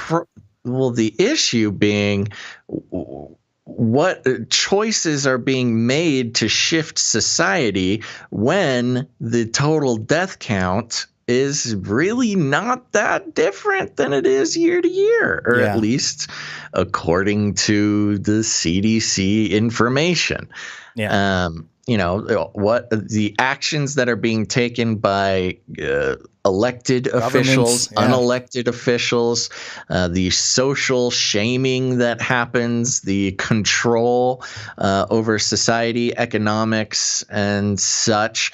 The problem is not, is the disease extant or is it not? Is the real issue is, can we really tell people that they can't go to work or run businesses and stop feeding their children or not see their grandma or be publicly shamed for this or that because of it? That's the big problem. I mean, I don't know. There's all sorts of theories about the existence of COVID-19 and its categorization as whatever. I mean, it is a coronavirus, like a cold. I'm not calling the coronavirus, I'm not calling COVID-19 the cold, but, some people call it akin to a flu or a bad this or that. That's not even really the question. The big question is, does our government have the right to do what they're doing? Most of the time they do not. And is it overall healthier or less healthy in the overall scheme of things to shut things down such that children aren't able to eat at night and shut down, whether it be social services or charities or businesses, or uptick in suicides and drug use and domestic abuse and all these things? Is that really the right reaction to what's going on? And that's the biggest problem. Yeah, it's that part of it is really frustrating to me. That's what drives me crazy. Is that you have all these folks just kind of going along with the narrative, and how much of the media is complicit in creating, a social psychosis, almost a physiological response where they're all freaked out because, oh my gosh, I tested positive. I have to go to the ICU. I'm going to die. That part of it, the psychological part of it, affecting your physical body and maybe, some other issues popping up. Totally. That's a huge thing. That's a big psychological warfare, closing down gyms so people can't stay healthy and get fit. And this is also, it's a great reason to get the robots into the workforce. But you all know that. All right, Guns. Well, for the sake of time, I think it's time for a Nephilim update. What do you think? This is from audible.com. Oh, a Nephilim thriller is the name of this. Devil's Den, a gripping supernatural thriller. And this is what it says here. My name is Stephen Cabot, and I'm a former spy with a dark past. I'm trying to change, but some habits stick with you, and killing is one of those habits. Oh, no. I've recently started seeing demons and have even had to fight a few. I suspect it has something to do with my crazy mother. She killed my father when I was young, claiming he was a demon. I figured she was nuts, but now I'm not so certain. I've returned home to uncover the truth about my past when my old flame, Kate, asks for my help. I haven't heard from her in 16 years, but I owe her. A mysterious cult has kidnapped her teenage daughter, and I'm the only chance she has to get her back. What seems like a simple case turned into a much larger fight between light and darkness. It appears that both heaven and hell want to use my services, which forces me into a rather difficult choice. To make matters worse, a fallen angel wants an unhealthy romantic relationship with me and won't just take no for an answer. Or at least that's what I think. But to be fair, I only have a tentative grasp on reality at the moment. Whoa. Okay. Yeah, that's Devil's Den, a supernatural thriller, a Nephilim thriller. Okay, sounds like a blast. Find it on audible.com. Audible.com, 9 hours and 33 minutes. Oh, wow, that's a decent listen there. Yeah. We're not sponsored by Audible. Nope. Okay, sounds good. Did we do it? Should we land the plane? Oh, wait, I got to read this part. Evolved Publishing presents an intriguing, thrilling look inside A great battle between good and evil, possibly leading to the end days with the first book in the award-winning A Nephilim thriller series. A Nephilim thriller. Okie dokie, everybody. There you go. That's all we got for you this Wednesday. Thanks for being here. Thanks for listening. And thank you to those who are watching live. And remember, if after every episode, we do post these on our RSS feed on whatever podcast player you use. So go ahead and search Canary Cry News Talk and subscribe to the podcast version. Because if you ever miss a live show, you can go. We put up the sound quality is higher, and make sure to do that. Subscribe. Listen to the podcast version. At least it's a good backup if you can't see a live show. So there you go. We will be back on Friday the 18th. That's Friday, December 18th, sometime between noon and 3 p.m. Pacific Standard Time. So make sure to put it on your calendar, turn on notifications, whatever you got to do. Don't miss the show, and make sure to subscribe to the podcast feed as well. And make sure to, if you're thinking about becoming a producer, participating in the value for value model. I know a lot of you probably tuned out for the the value for value section this episode, but go back and listen to it. It's a new, some new info there. Advertising being one of the biggest, I would say, negative supernatural powers going on in the world today. It's the reason Facebook is the problem that it is. It's the reason mind control is so blatant and widespread. Advertising really is a big problem. And that's why we are on the value for value model, because we can't stand before God and explain why we advertised when we knew we shouldn't. So don't let advertising agencies decide the value of your media. That's up to you, folks. And you can do that by becoming a producer at patreon.com/CCNT or canarycryradio.com/support. canarycryradio.com/support. That's right. canarycryradio.com/support. And if you haven't done it yet, make sure to hit the like button on that YouTube video. Very helpful. Thank you very much.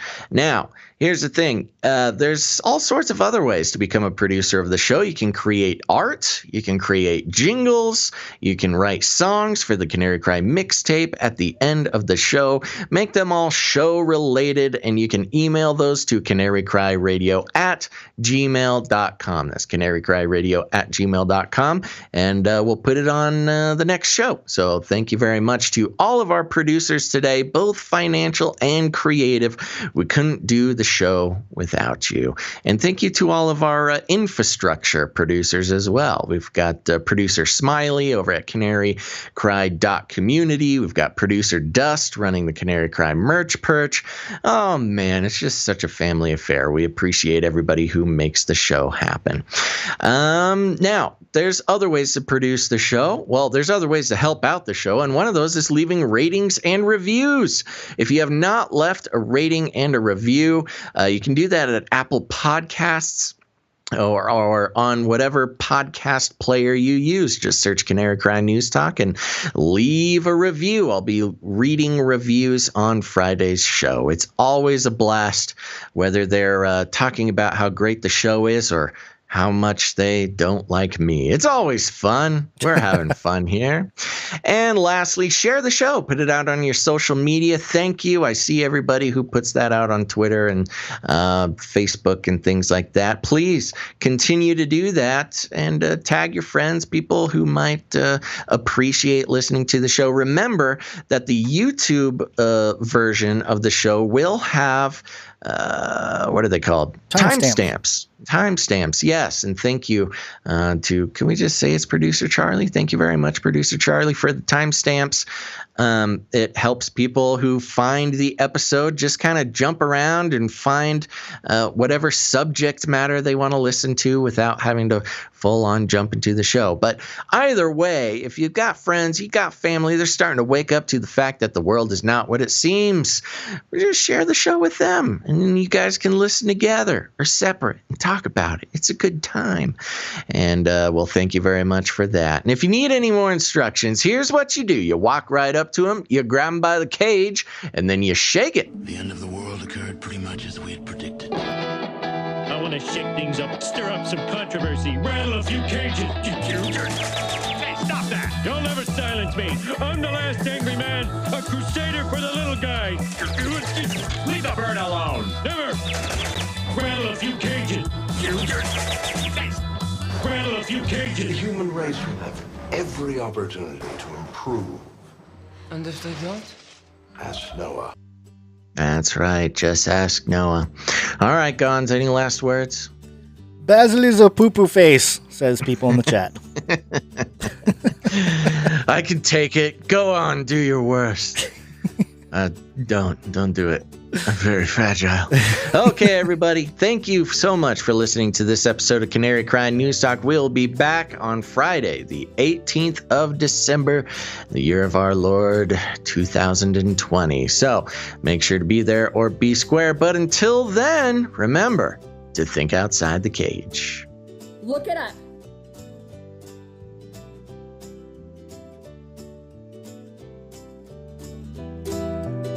He's a Satanist. Stop this progress before it is too late. You can't handle the truth.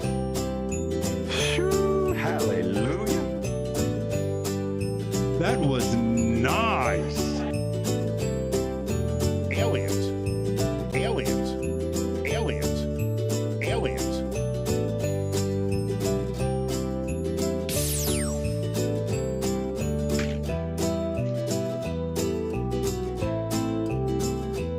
I disagree.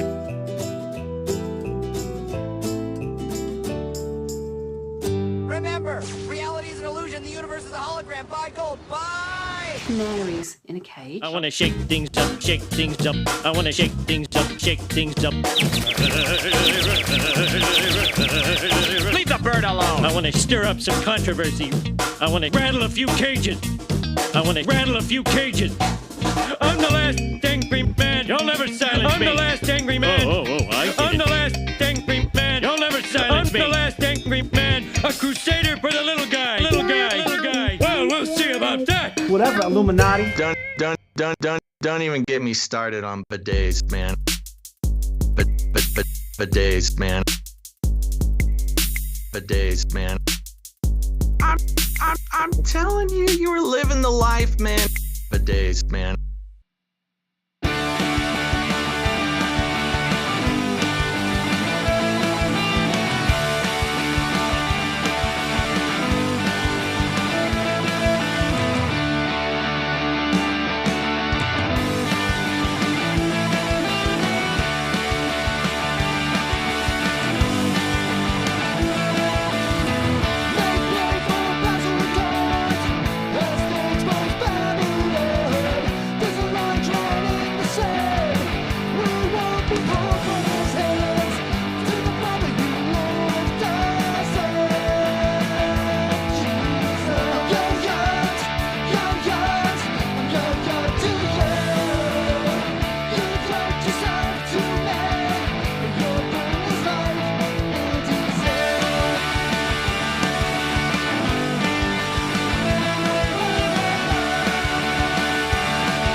Fun fact, I believe it was another fun fact.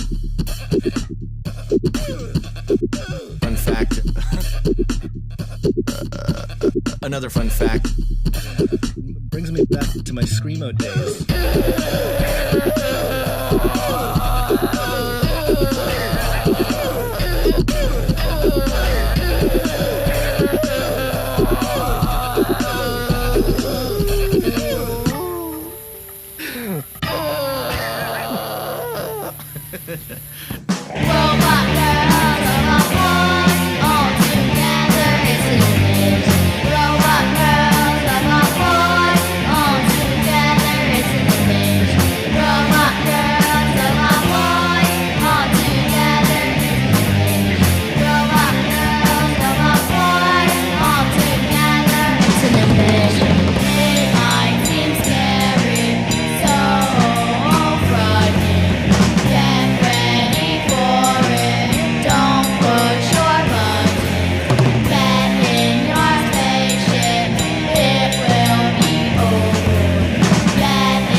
In the future, humans will be confined in a people's zoo. People, I'll keep you safe and warm in my people's zoo. I'll keep you safe and warm now in my people's zoo. You, yeah, you in my people's zoo. I'll keep the cameras on.